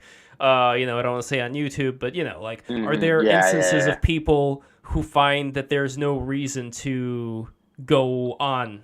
At least that's what I hear. Because their country is a modern advanced society run by like 6 business houses, and living in a constant state of like maybe a war might kick off because they've got a shitty northern neighbor. And I really think that they're like Korea and Japan both, I think, are on the basically since like 2014, 2015, in the initial stages of a very profound cultural renaissance that will catapult those nations to level of prosperity that I think we're going to look at in the West in a lot of very easily envisioned potential timelines, and be very jealous of and want to go imitate. They just have there's a like that tiny injection of Anglo world rebelliousness plus the high plus the underlying high trust culture and the continuity of institutions for in both cases, like many hundreds of years. I think that's a really, really powerful combination. But it's going to require both of them, kind of opening to the world. I think that I think Korea's ahead on that front, and I think the Japanese are going to look at that, and are looking at that, and are going to adjust their sort of national policy towards something that's going to make those two places potentially some of the best places in the world to live and be from. I'm not at all a Korea-boo or a weeaboo in any way. Versus, right? I'm bullish. I'm bullish. I'm more of a, if anything, more of a weeaboo, but yeah. Well, you're a big fan of Naruto and okay. One Piece. I would go straight to Naruto. I'm a big fan. I'm a One Piece stan. I For watched sure, season 57 of Boruto yesterday. I definitely am a One Piece stan. Actually, One Piece is coming out in an hour, so I'm vibe. Oh, shit. Yeah, no, manga, like the. They're still going, bro? It's Yeah. gonna finish in like 3 years. How many? What episode? like are you- It's chapter like 1060. I think. God. But it's actually the final arc. So like it's very Oh, good. yeah. for real this You can time. tell- Yeah, you could tell it's the end is coming. I hope Luffy fights his father. It's not, just- no, it's not gonna happen. What? There's no reason for him to fight his father. I don't know. I like to imagine his father's like the secret boss at the end of what you think is like the boss. Like the boss was probably going to be Blackbeard, but then after Blackbeard, or there's that guy. There's another spoiler. person That king showed up. with the that guy. But I don't know. I You're like probably- you're at least episode like 700, 800. the throne thing. Okay, here's the thing. Okay. The manga reader that I was looking at, unfortunately, I ended up seeing like the spoilers for the end of the fighting with the dragon dude, the Wano arc, and right afterwards I got to the pages of now the arc is over and the celebrations going on like usual, and I was like, fuck, I didn't see the finale, so now I have to go back and actually read like that epic they're final animating. battle. The final. They're really far into the arc now, animated, and the animation quality is really high, so you can actually just watch it. I would normally never say that, but for this part of it, I can actually vouch for the animation quality these days. I just had one of my group chats say that they joined the stream and they started watching, and as soon as they did, we started talking about fucking One Piece. It's we've been really good about not talking about it. We were staying on topic for real. We actually were behaving ourselves. We tell everyone we're going to talk about like Ted Kaczynski and technology. They come in. What do you think is Ted Kaczynski? What's the most recent One Piece episode you guys have watched? Well, what would Ted Kaczynski's favorite anime be? Like, if he had to pick an anime. Oh, actually, wait, I could probably do this. Yeah, I'm thinking about it now. Either it would be, I would say it's going to be something like Akira or something like that, where it's like accelerationism kind of like backfires and there's like a human element maybe, or something like. Or like a Miyazaki, I imagine. Like, he'd be into Miyazaki. Yeah. Miyazaki Like always advocated for like, earthy yeah. stuff. Yeah, because Miyazaki always advocated for like destroying New York City. Like he would love to like see New York City, just like in flames and ruins. Mononoke. And... He probably loved Mononoke. Oh, definitely. Yeah, that's. I mean, that's chaos. spicy. Yeah, if we're going that route, probably even Death Note. He'd probably love to have one himself. Oh yeah, true, right? A lot easier than. Especially given his weird thing for handwriting too. Oh yeah. Oh, Death Note is a good. He would not use like bombs, Death he can Note use specifically writing. because it required them to handwrite everything, right? In the Good chat, point. by the way, it says Wolf's Rain would be Ted Wolf's K's favorite anime. I haven't seen Wolf's I haven't Rain. seen that in like literally 15 years. That's the one where like there's like a detective agency, whatever, and they have like werewolves. I saw that on Adult Swim, I feel like. Yeah. What a weird comment from Dioseru, just like random. He says, "Actually, I'm an Uncle Tom Chris Chan." I don't understand. No, I get that. That makes a lot of sense. Oh, God bless you, Dioseru. Listen, all the new people who are here, either from Chillfuel or from the group chat, whatever you were posting there, smash that subscribe button, smash that like button, watch the stream from the very beginning. We go into some pretty deep waters here, but we end up coming back and actually talking about the fucking subject, okay? Believe in us, believe that we do come back to talking about Ted Kaczynski, Elon Musk. I mean, Elon Musk's favorite anime, like he like had anime avatars, right? Like he's definitely into anime. I He likes yeah. Fullmetal we Alchemist. didn't go quite into the deep dive on Elon that the timeline has over the last 2 days. Yeah, we talked about Twitter for a second, but I don't know. I think everyone's giving him a hard time for no reason. This is the best thing that's happened to Twitter in like literally 5 years. The only thing strong that agree. I care strong about agree. is whether or not he will remove my shadow ban when I make fun of specific groups of people, right? I can make jokes about most groups, but if you say things that get too many women mad, they report you, and then your posts get 1/3 as many likes for the next week. And it sucks, and I want him to make it go away. You have been he's been shadow banned. It's been bad. I think we can get Elon to listen. We got Grimes' ear. It's really hard, though, because like if I had a platform and my platform was based on generating ad revenue, And then there was some guy who came and he was like, oh yeah, he's getting me a bunch of engagement. This is great for the platform. And then suddenly he starts pissing everyone off and they leave. Then I would have to do the same thing. Yeah, yeah. I mean that kind of makes it more difficult. Well, what do you think with that recent tweet, the one that he ended up deleting about the conspiracy revolving, I don't even know if on YouTube what they'll allow me to say, but with that recent Pelosi incident that happened there. So that's a farce. Okay, but here's the thing. Just so I put on my Mr. Boring tie for a second over here. Okay, now he is in a position of being a leader in this company, and he has to have a certain tone that would inform like how other people act. Like there's a certain amount of responsibility you have. Do you think that at a certain point, when it comes to various conspiracies, regardless of whether they're true or not, if something is still unsubstantiated and you put it out there in the tone of, oh, I'm just asking questions, as the leader, is that a responsible thing to do? Yes, it is. It's just fine, because that's what is the alternative? The alternative is I dictate to you what is truth or what's not truth, which is the same thing. Well, no, the alternative is saying that we don't know. This is an ongoing investigation. I'm not going to say this, and I'm not going to say that. Let's wait until we get more information. I know that's boring as shit, but I'm just saying that would be like true neutral. If he's tweeting from the Twitter account, then sure.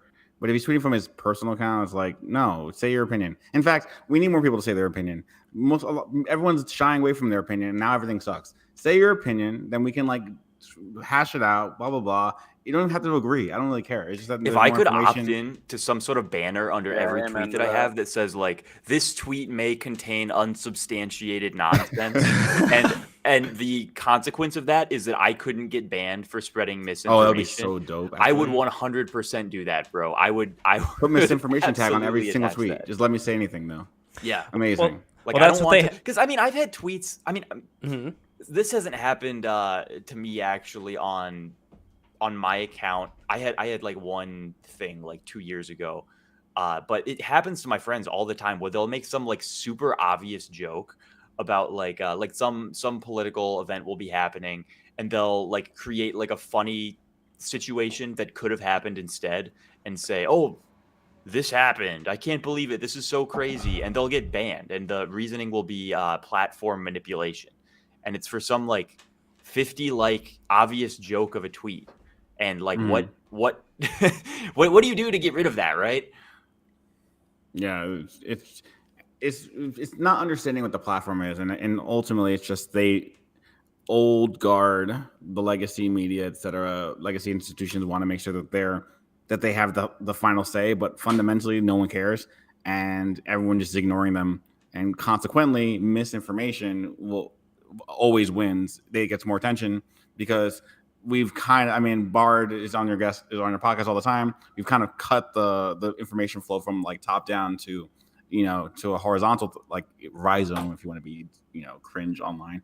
We made a rhizomatic type of thing. So it's we don't care. We're gonna come up with our own conclusion, and that's how the internet works. And which is good that Elon again, Jack understood this. Is why Jack is one of the better billionaires, but Elon is one of the only other public billionaire tech figures that fundamentally kind of understands that, which is what made him a good person to purchase. I will say he's still he has some cringe ideas, but when he starts floating the idea of a separate KYC and ANA on Twitter, that's the most horrifying thing I've ever heard of in my entire life. Wait, what is KYC and ANA on Twitter? Know your customer.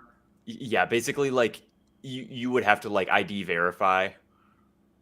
You're fully that's why I was originally not that in favor of the $8 verification thing, because does that not imply there being this okay, so then we're running into a problem. That one's a little weird because Twitter would know, but that doesn't necessarily mean that everyone else would know. Mm-hmm. And you might say okay, well, but that's still Twitter, but Twitter already knows, right? I got a police visit the other day because people in the comments of one of my tweets were making jokes about school shootings, and they found me in 2 hours, and they knew where I worked, they knew where I lived, they knew when I'd be back, they knew what my accounts were, they knew fucking everything, right? So It's already too late. So Right, it's like in some capacity, I don't know. Like I don't want to make it like easier for them to get everything, but like as far as I'm concerned, they already have all my shit, so I don't care that much.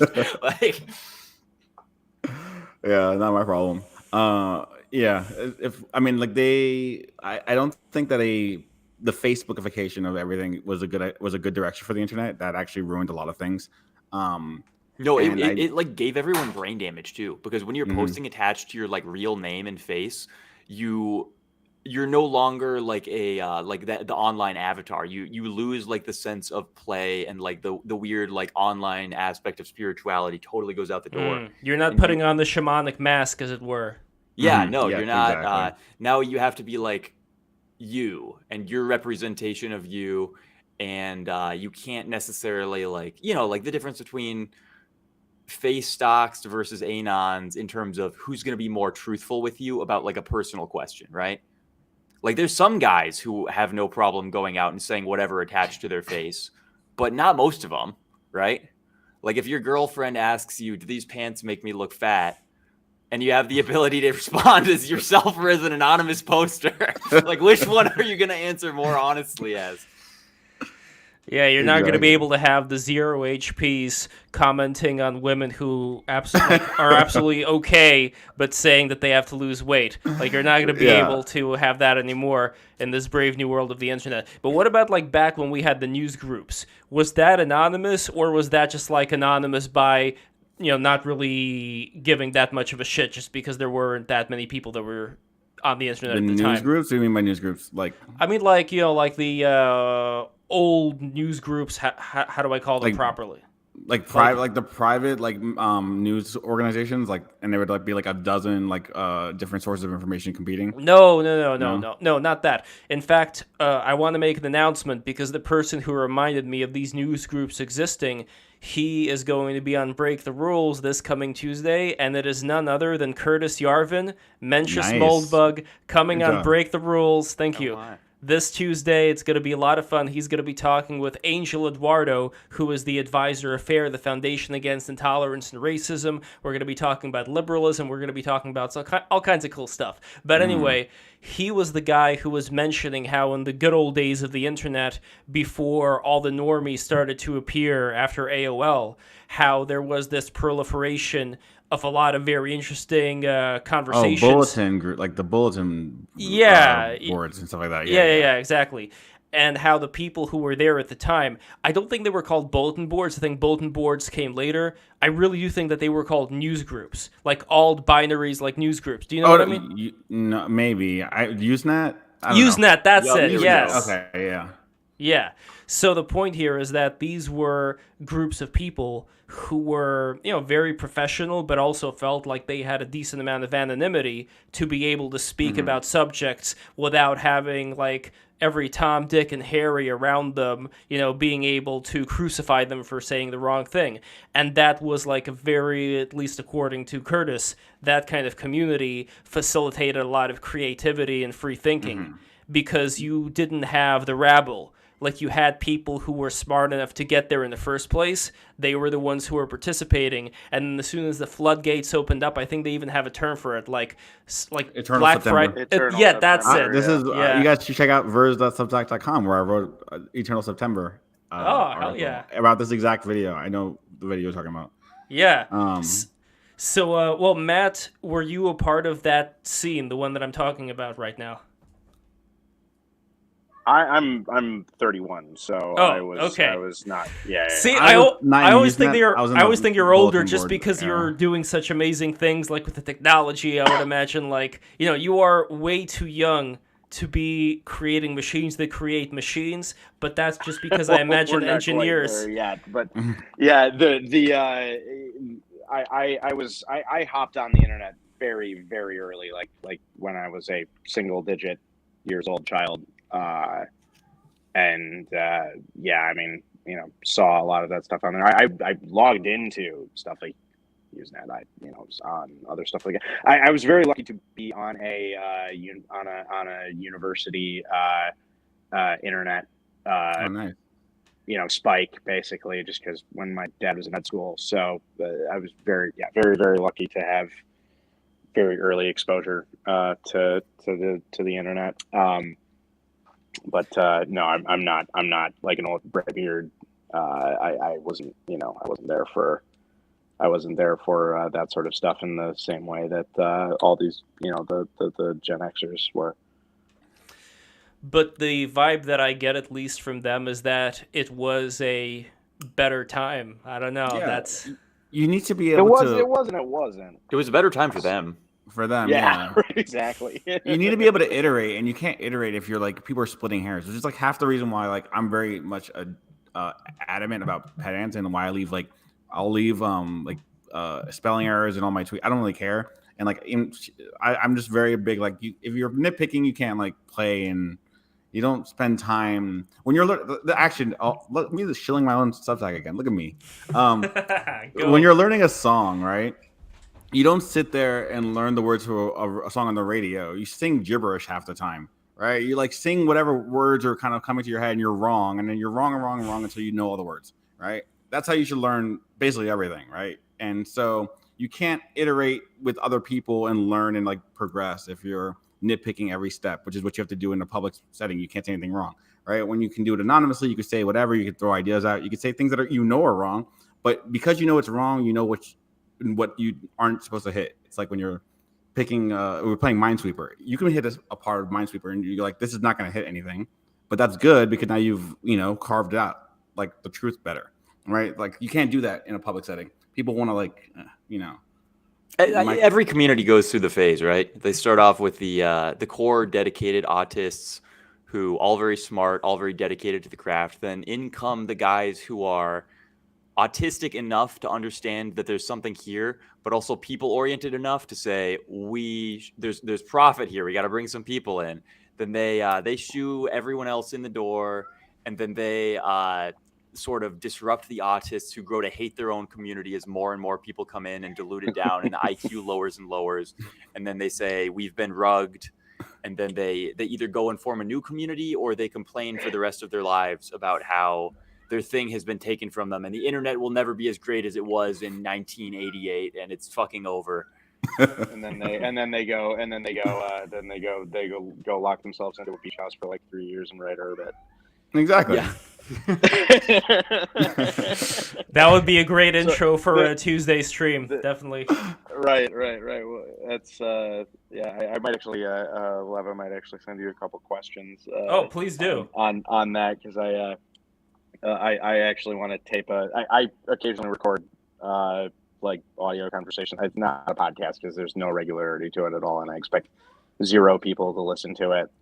But I've wanted to for some time get Curtis talking for like 4 to 5 hours about the Tudor period and the birth of the English state, because something tells me a lot of his politics are going to fall out of conclusions made on that. I like when he talks about history. Mm-hmm.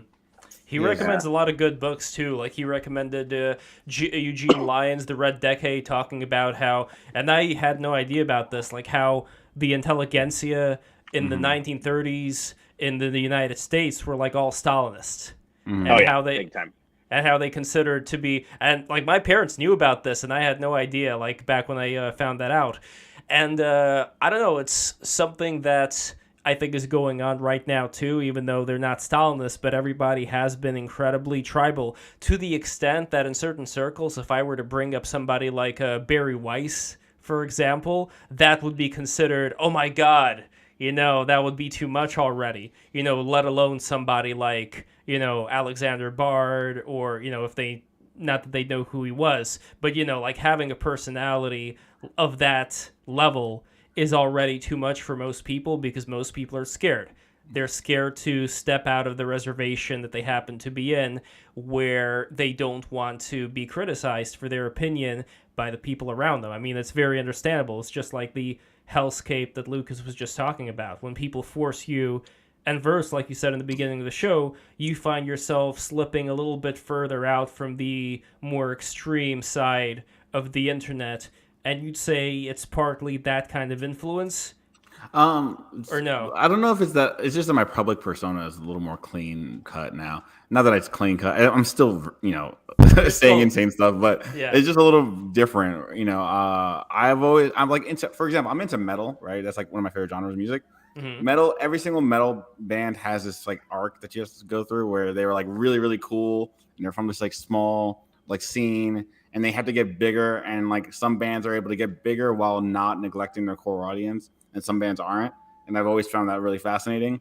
And so the idea is to grow and progress. Like there's a difference between a Mastodon who has been cool my entire life. They were cool when I was in middle school, and they're cool now. Like, and I've never heard anyone give any and talk any shit about Mastodon. Whereas there's bands that go in and out of fashion. There's bands that like are like very uncool now. Like Metallica is not cool, even though Metallica was really, really cool. Well, that was also because the whole copyright thing. I think that may have played it was that, but then they did a lot of things that were kind of annoying.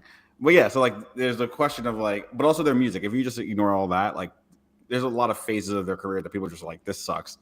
So it's like, how does one grow while also still being liked by your core audience? And so that's what Verse and Lucas are doing these days.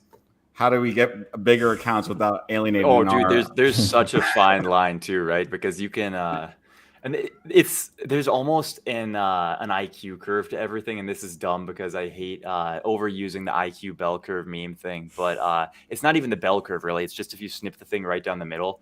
I know some friends who were in crypto that were saying the same thing, basically that it starts off really cool. You get a bunch of really smart founders working on building something, but then they eventually realize that in order to get any substantial level of cash flow through investment, you need idiots. And you have to herd idiots, and they're just like herding idiots is just not fun, right? Like you can herd idiots, like we've all perfected the art of herding them and making them do what you need and doing it's gonna go up, like the market's up, just buy now, like this type of stuff. But it's just not fun, and it makes everybody gradually hate themselves when they do it. So but you need a wave of right. So what the founders do is they build the system, get it to the point where it can roughly sustain itself, and then once enough idiots come in that they feel themselves becoming suicidal on a daily basis, they say, okay, I'm gonna go build something new, take it, and I'm fucking off. Interesting. So you got a lily pad. Yeah. Well, Chillfuel, what is your experience building your brand right now when it comes to where you are going to find yourself with your content? Like, do you find that there are people who you're people in your audience that are pushing you to make certain content right now? And what is going to keep you, let's say, jumping from the lily pad, so to speak, so that you would be able to provide mass appeal while at the same time still being able to pursue your dream project? Yeah, I think there's definitely, I mean, just even diving into creating content in any way, you're going to end up having something that kind of resonates more with people, and your audience is going to be made up of, especially at the start. I mean, when you have something that gained a lot of popularity originally, people are going to want to see more of that sort of content. And as you grow and as you like make more videos, it might not even be something that you're super interested in, which can be an issue. I've remained in my same niche for quite a while, and I'm thankful that it's like it's something that I can keep exploring more of. There's always something else to look into with it. I mean, that's kind of how technology and internet is with it, and so I'm lucky about that. But I mean, you see some creators get into holes where like they dig themselves into making a certain type of content, whether it's regarding around a certain game or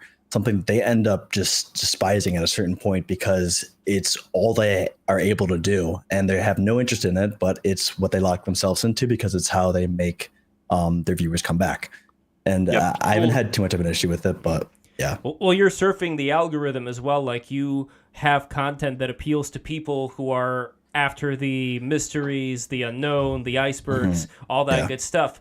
But as far as how much can be built up there, do you think that at a certain point you would start to look back at some of the older content you did and kind of recycle it or like put a new spin on it? Or do you think there is enough material to dig into as far as like the various conspiracies? I think that there's always something else to look into, but that it's going to get wider and wider off of like what the core audience is interested in. I mean, when I started off doing purely internet mysteries, that was what I found the most interesting, and it was what I covered. But there's only a certain amount of internet mysteries that are out there. I mean, it's not something that can keep going on forever, and it's something that you have to start diverging into other groups with. But I think that you can diverge enough into different things that there will always be something to make content on. It gets tricky whether it's going to be what your audience wants to see. And I remember having a huge issue at a certain point where I was like, I don't have any other mystery that I'm super interested in that I can look into and go down this rabbit hole where I'm exploring it and actually like caring about it. And that was kind of freaky. And so I started looking into different things like more general mysteries and true crime stuff and other things that I found interesting enough to cover that I could do. Going over old stuff is always really interesting though, because you can, like, if you look at something you did like a year ago and say, how would I redo this better knowing what I know now? Like the meta process of it all also gets really interesting. But then you have like there's a really big disparity between like content that can get you watchers or viewers or engagement and content that makes people like love you. And it's relatively easy to produce content that gets engagement, but it's harder to get, like the Twitter equivalent of this is posting stuff that gets a ton of likes, but you get no follower conversion from it versus posting something that gets likes and followers, right? Yeah.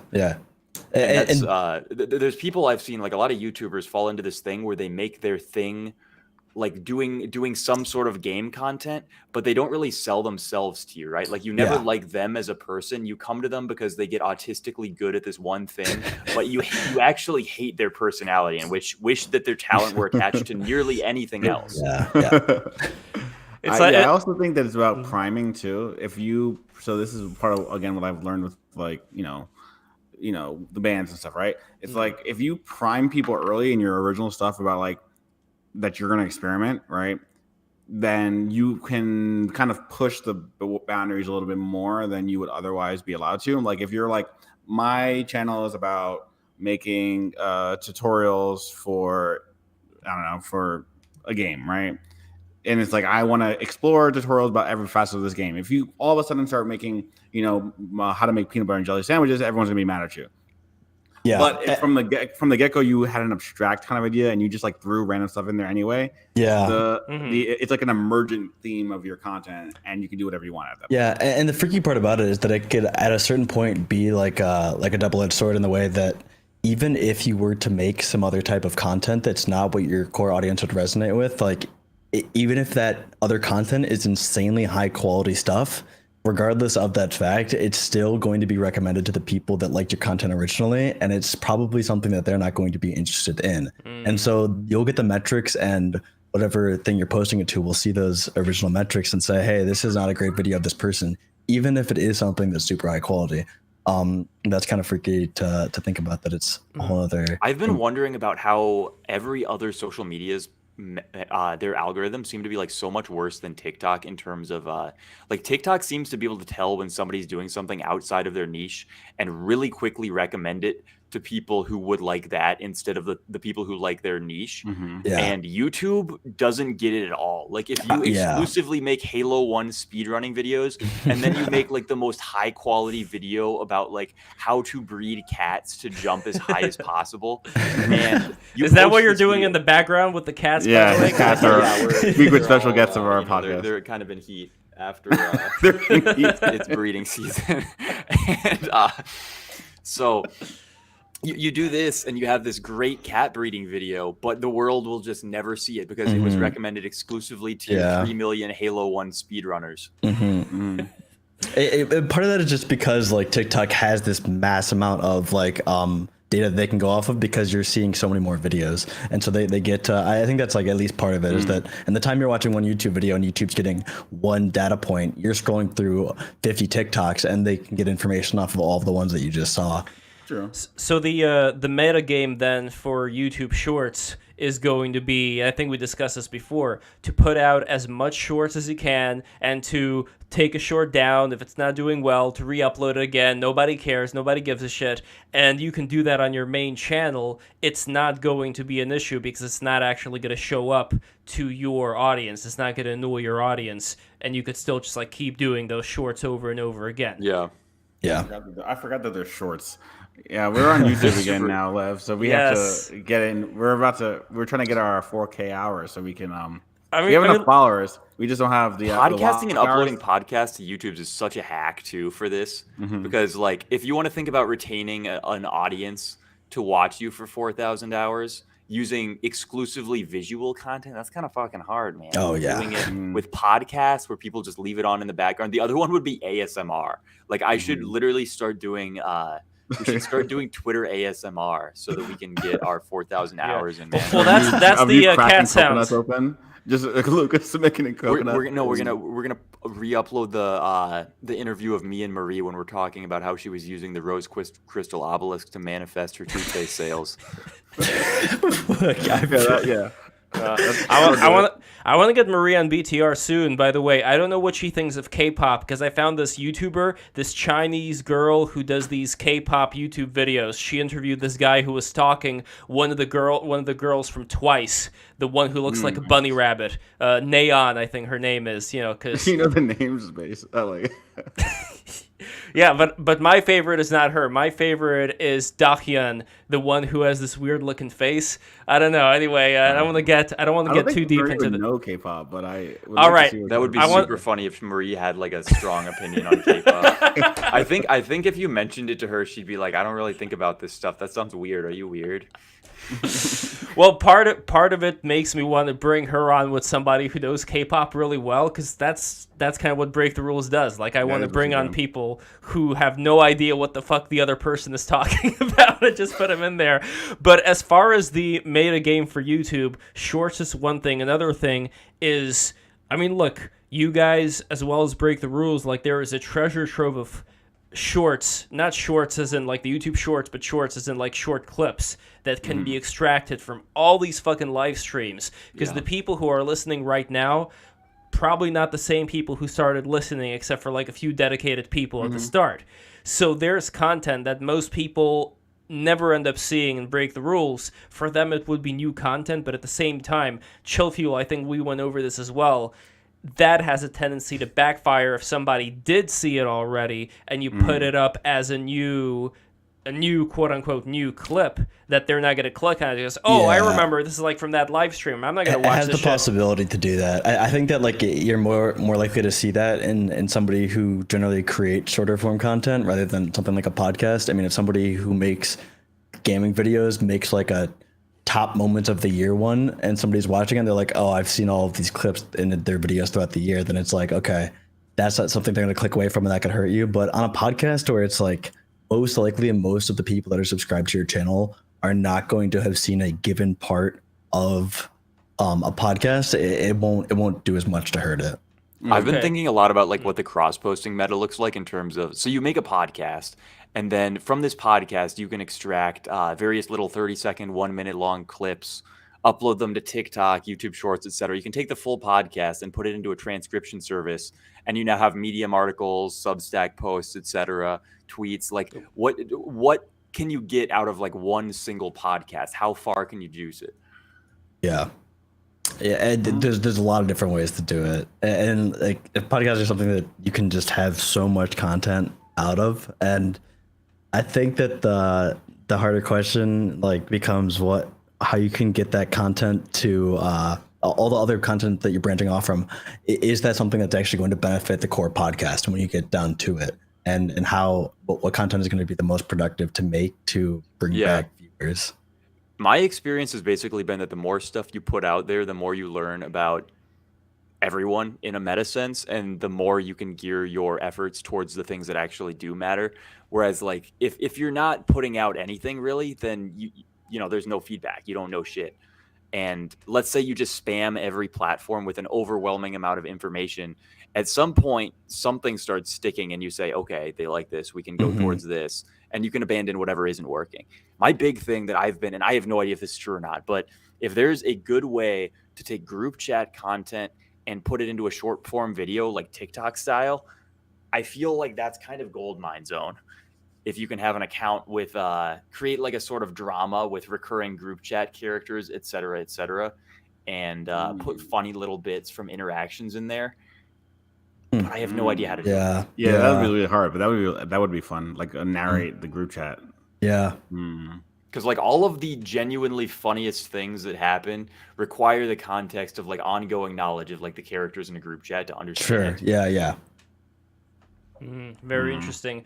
Yeah, there's a lot of opportunity for growth here. I know that I've been slacking when it comes to the amount of content that can actually be produced from all of these Break the Rules streams. No more. The shorts, the clips, they're going to be put out there on a regular basis. I think like Thursday is the stream. Friday, Saturday, Sunday. The weekends may be very underrated. I was given some advice earlier that weekends are the thing to focus on because most people are just chilling. So yeah, that December, could be an option. Christmas season overall is like the most ridiculous engagement time for all of social media. You should be stocking your stocking the cannons, right? Getting ready to launch it all out there because you will. Yeah, what else do you have to do? Yep.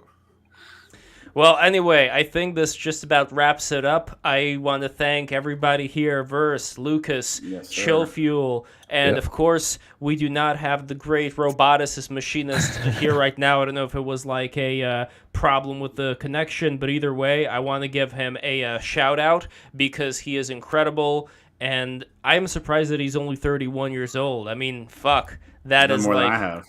You know, yeah, exactly. Oh, and I think he turned, so Matt Parlmer, he did it. If you go to his account right now, here's the link. He actually created a girl avatar now. He was inspired. Let's go. We're going to influence all of Twitter meta. It's over. Oh my God. Version Lucas is taking over the internet, I promise. It's the great bimbification. The good doctor, Dr. Don Wario, has finally achieved his long wanted goal. He has bimbified and sissified the entire internet sphere. Yeah, no, and then after this is done, we're gonna monopolize the sissy rehab centers too. But like, listen, we're very close. We're on the cutting edge. You and I included, like our podcast as well as yours. You have Molbug on, all the famous internet personas. And next, you know who's coming up next? I'm gonna have Alexander Bard with none other than the Perfume Nationalist. That's a fun combo. Hell yeah! It's a very interesting combo. I haven't talked to Jack in a long time. Anyway, that's another can of worms there. But yeah, no, it's all these internet memes come from the group chats. We're just taking over. Absolutely. And Chillfuel, anything you want to say about Elon Musk and Kaczynski before we go? Any any parting words? Lev is losing it. I don't think I have anything to add at this point. I think I got to say most of what I wanted to about that.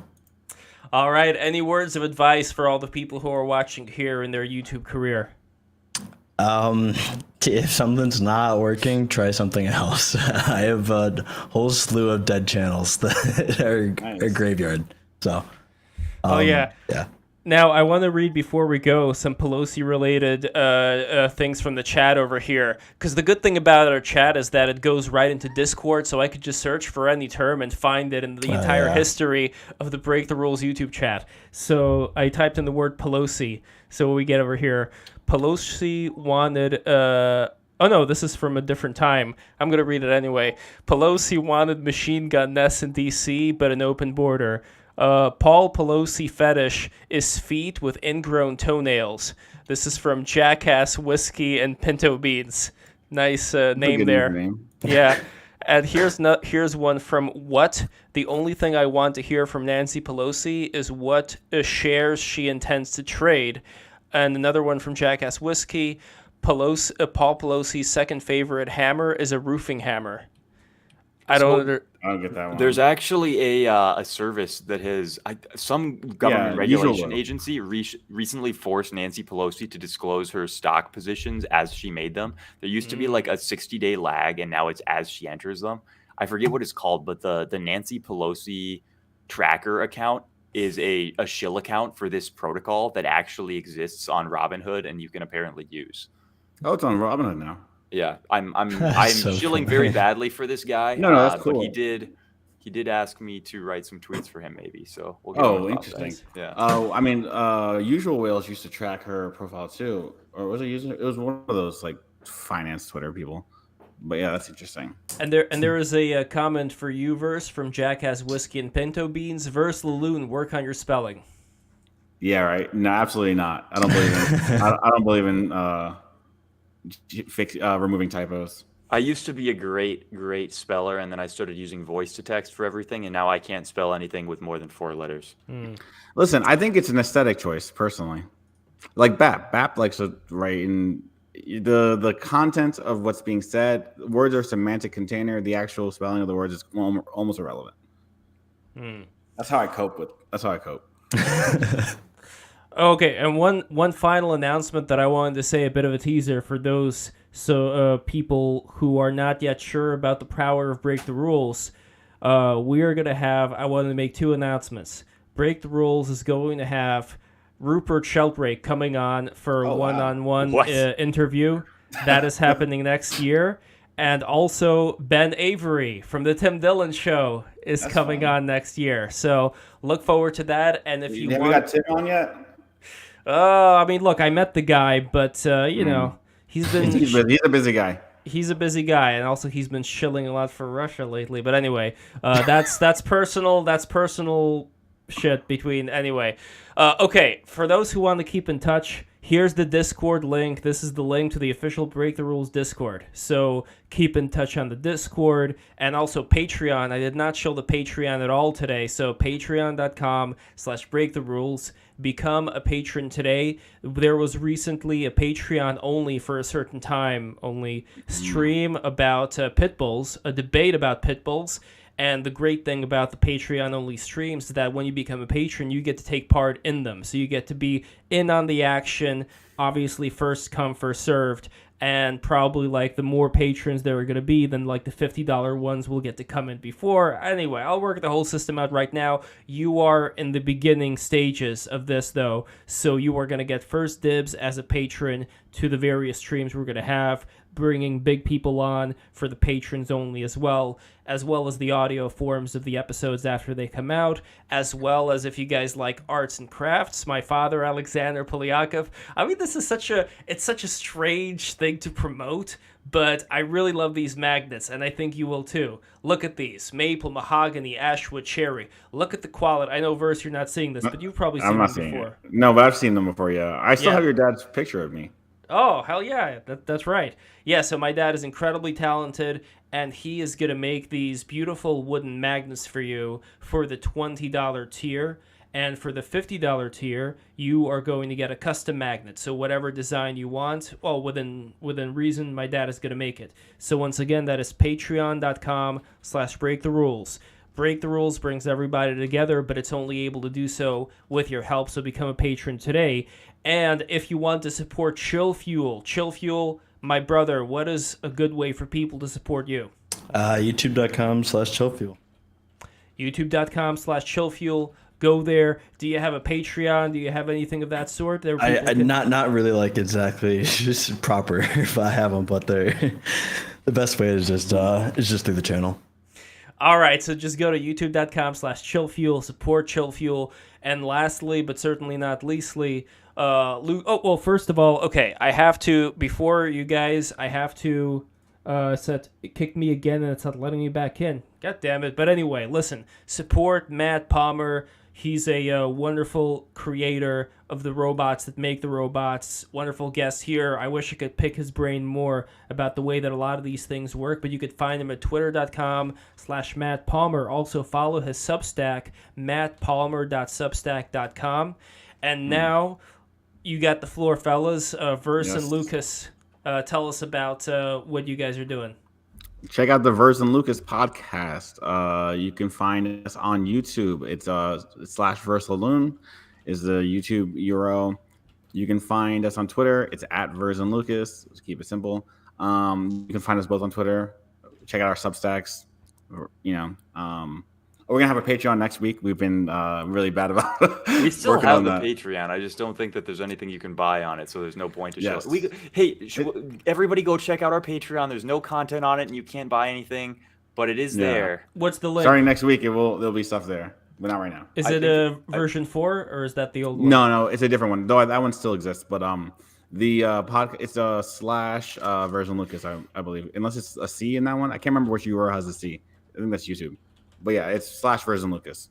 Everything slash version Lucas. And then my ad is at SCHIZO_FREQ, and we have at VERS_LALUNE. Yes, sir. Nice. One dream, by the way, that I have is if you guys can get like the original Lucas, even though he had like all those charges. Oh yes, like Lucas that Room? would be. Yeah, wouldn't that be Yeah, great yeah. if you guys got like the OG Lucas? That's what I And- named my Telegram group. Yeah, he named it Lucas It's- Room. We it's should get the him. We'll Lucas get him Room, on. which I'll confuses manifest. everyone because then they come in and they're like, "Are you the nipple guy?" And I'm gonna manifest this. Yeah, I wonder we could make like like an AI image of that rabbit, like with the Lucas nipples, like sitting in the. Anyway, Oh my. yes. Anyway, this is the end of the show. Thank you guys so much for watching. I appreciate it. That's it. Good night, everybody.